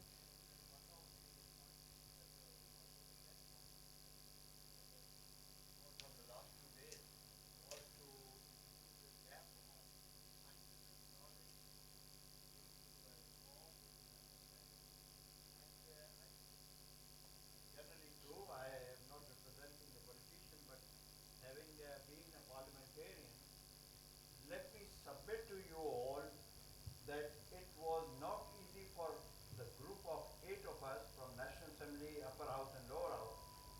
get the presentation, and those presentations in a form that we could understand. I had to go through series of iterations to ask our people, please come again, we don't understand you. And at the end of the day, the same committee came out saying we need smaller dams. Please, we not talked about smaller dams and the larger dams. To harness that, I agree. And it was the same committee which was convinced by the water specialists that there's environmental understanding, and that same committee recommended to the government and made sure that government implemented, and those two environmental studies took place. And in the bigger dams also, environmental studies and those things have been done. I think the other thing we have not discussed in terms of energy, and perhaps I'd like to focus on that, I'd like to point out to that, is the wind energy that you saw yesterday in a small way. And we have farms of the wind energy, windmills going and producing that and putting in the national grid, number one. Second is the solar one, which India is very successfully doing that, and so is Pakistan has started. And I think these two things, in addition to the cheap form of energy, of hydro energy, will also greatly help and avoid the coal burning and the rest of the thing. Because you saw from our hotel also, if you look at the President's house, on the there are solar panels there. So I think Nepal city is full of glitter of the silver of the solar panels. I think these two things should become part of our discussion also, in addition to the hydro that we are talking and the related problems that may have. So thank you. Yeah, as we get close to the end of this session, I want to also ensure that Afghan colleagues have an opportunity to have their voices heard as well. But yes, I think there was another comment here. Yeah.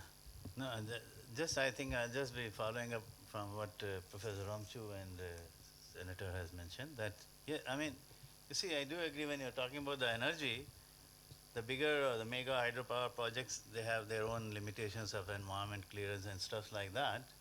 And then now there is another move which is pretty much there, that's micro and the mini hydro projects. And they are more decentralized ones. And there's a vast grid of the national and the subnational grids, which is connected to that. So that does not attract that much of environmental regulation and stuff like so. So that is something which I think at least in Indian part, we are got the institutions which have mapped those potentials also. So that's one way. The second option is, as has been already mentioned, that of course in India we have a very tall order of solar energy, that's green energy, 100 gigawatt, which we have committed to NDCs through the UNFCCC. So that's, as has already been indicated, that's one of the important areas. And wind energy, but what I also feel is that hybridization of the wind and the solar, because when we have got the wind mass, the vast area in between is unused.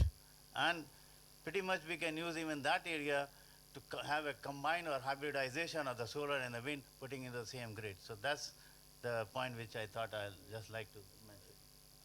And another, I think someone pointed out about the best practices. I don't know if we have a time that, now I do not know in what perspective you are trying to talk about the best practices. Now if you are trying to look into the best practices or the best solutions, on either side of the Indus, I think the governments and the institutions are trying to come up. There are a number of best practices as far as the water use managements are concerned. It's a different issue that how much of those best practices and the solutions have gone into the and have been scaled up. But there are a number of best practices. We can even give a long list of that, which is sitting over there. So, but the question is how best to scale them out. And that's one of the major issue. I think I'll stop over here. I'll not go into the science and policy, although I would love to do that, but as a earlier policy expert. But anyway. Okay, any last questions from, particularly from Afghanistan or from any media representatives? Yeah. Okay, thank you very much. I want to talk about access to information in Afghanistan on the water. It's really it's really a big challenge for Afghan journalists to access to information, especially on the water, because it's too much technical. And the other side, it's not on the priority of the media. In Afghanistan, what we focus is more security. Security from war, not security for food security. The food security is not on the priority of the media. But the main challenge is access to information for us because there are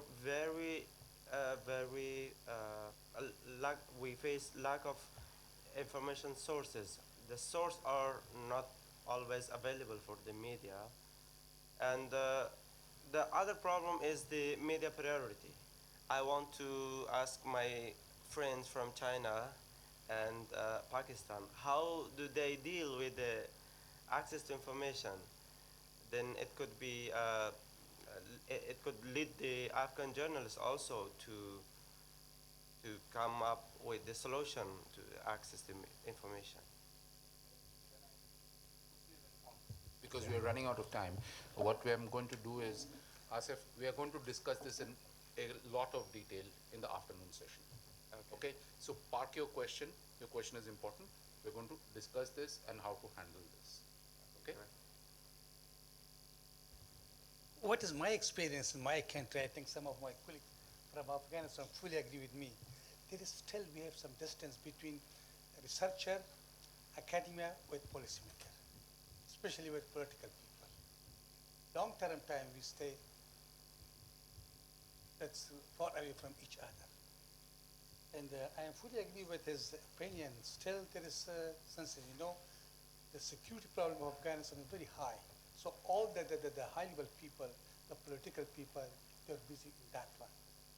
But I'm really concerned regarding the vital source, which is water resource for Afghanistan. But still there is not this point is not in the central agenda of the country. That will be a problem. Thank you.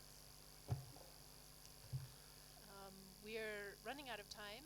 We'll break for lunch, but I wanted to mention the importance of science communication. As much as we can all identify ourselves as science communicators, then we can start to get at this science policy dialogue gap, which we see across the region, we see globally. And science communication is a global challenge because these issues are regional and also global. But as much as we can communicate our findings in ways that a general public can understand, and this is quite important for our media colleagues, advice from you and a dialogue with you is quite important to this undertaking. So we have the rest of the day now to continue our conversations, and we'll break for lunch now. Natasha, where do we head for lunch? Is it this way?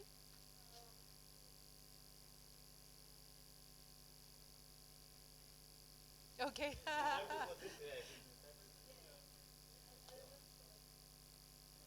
we can follow one another, but and then we'll return here at 1.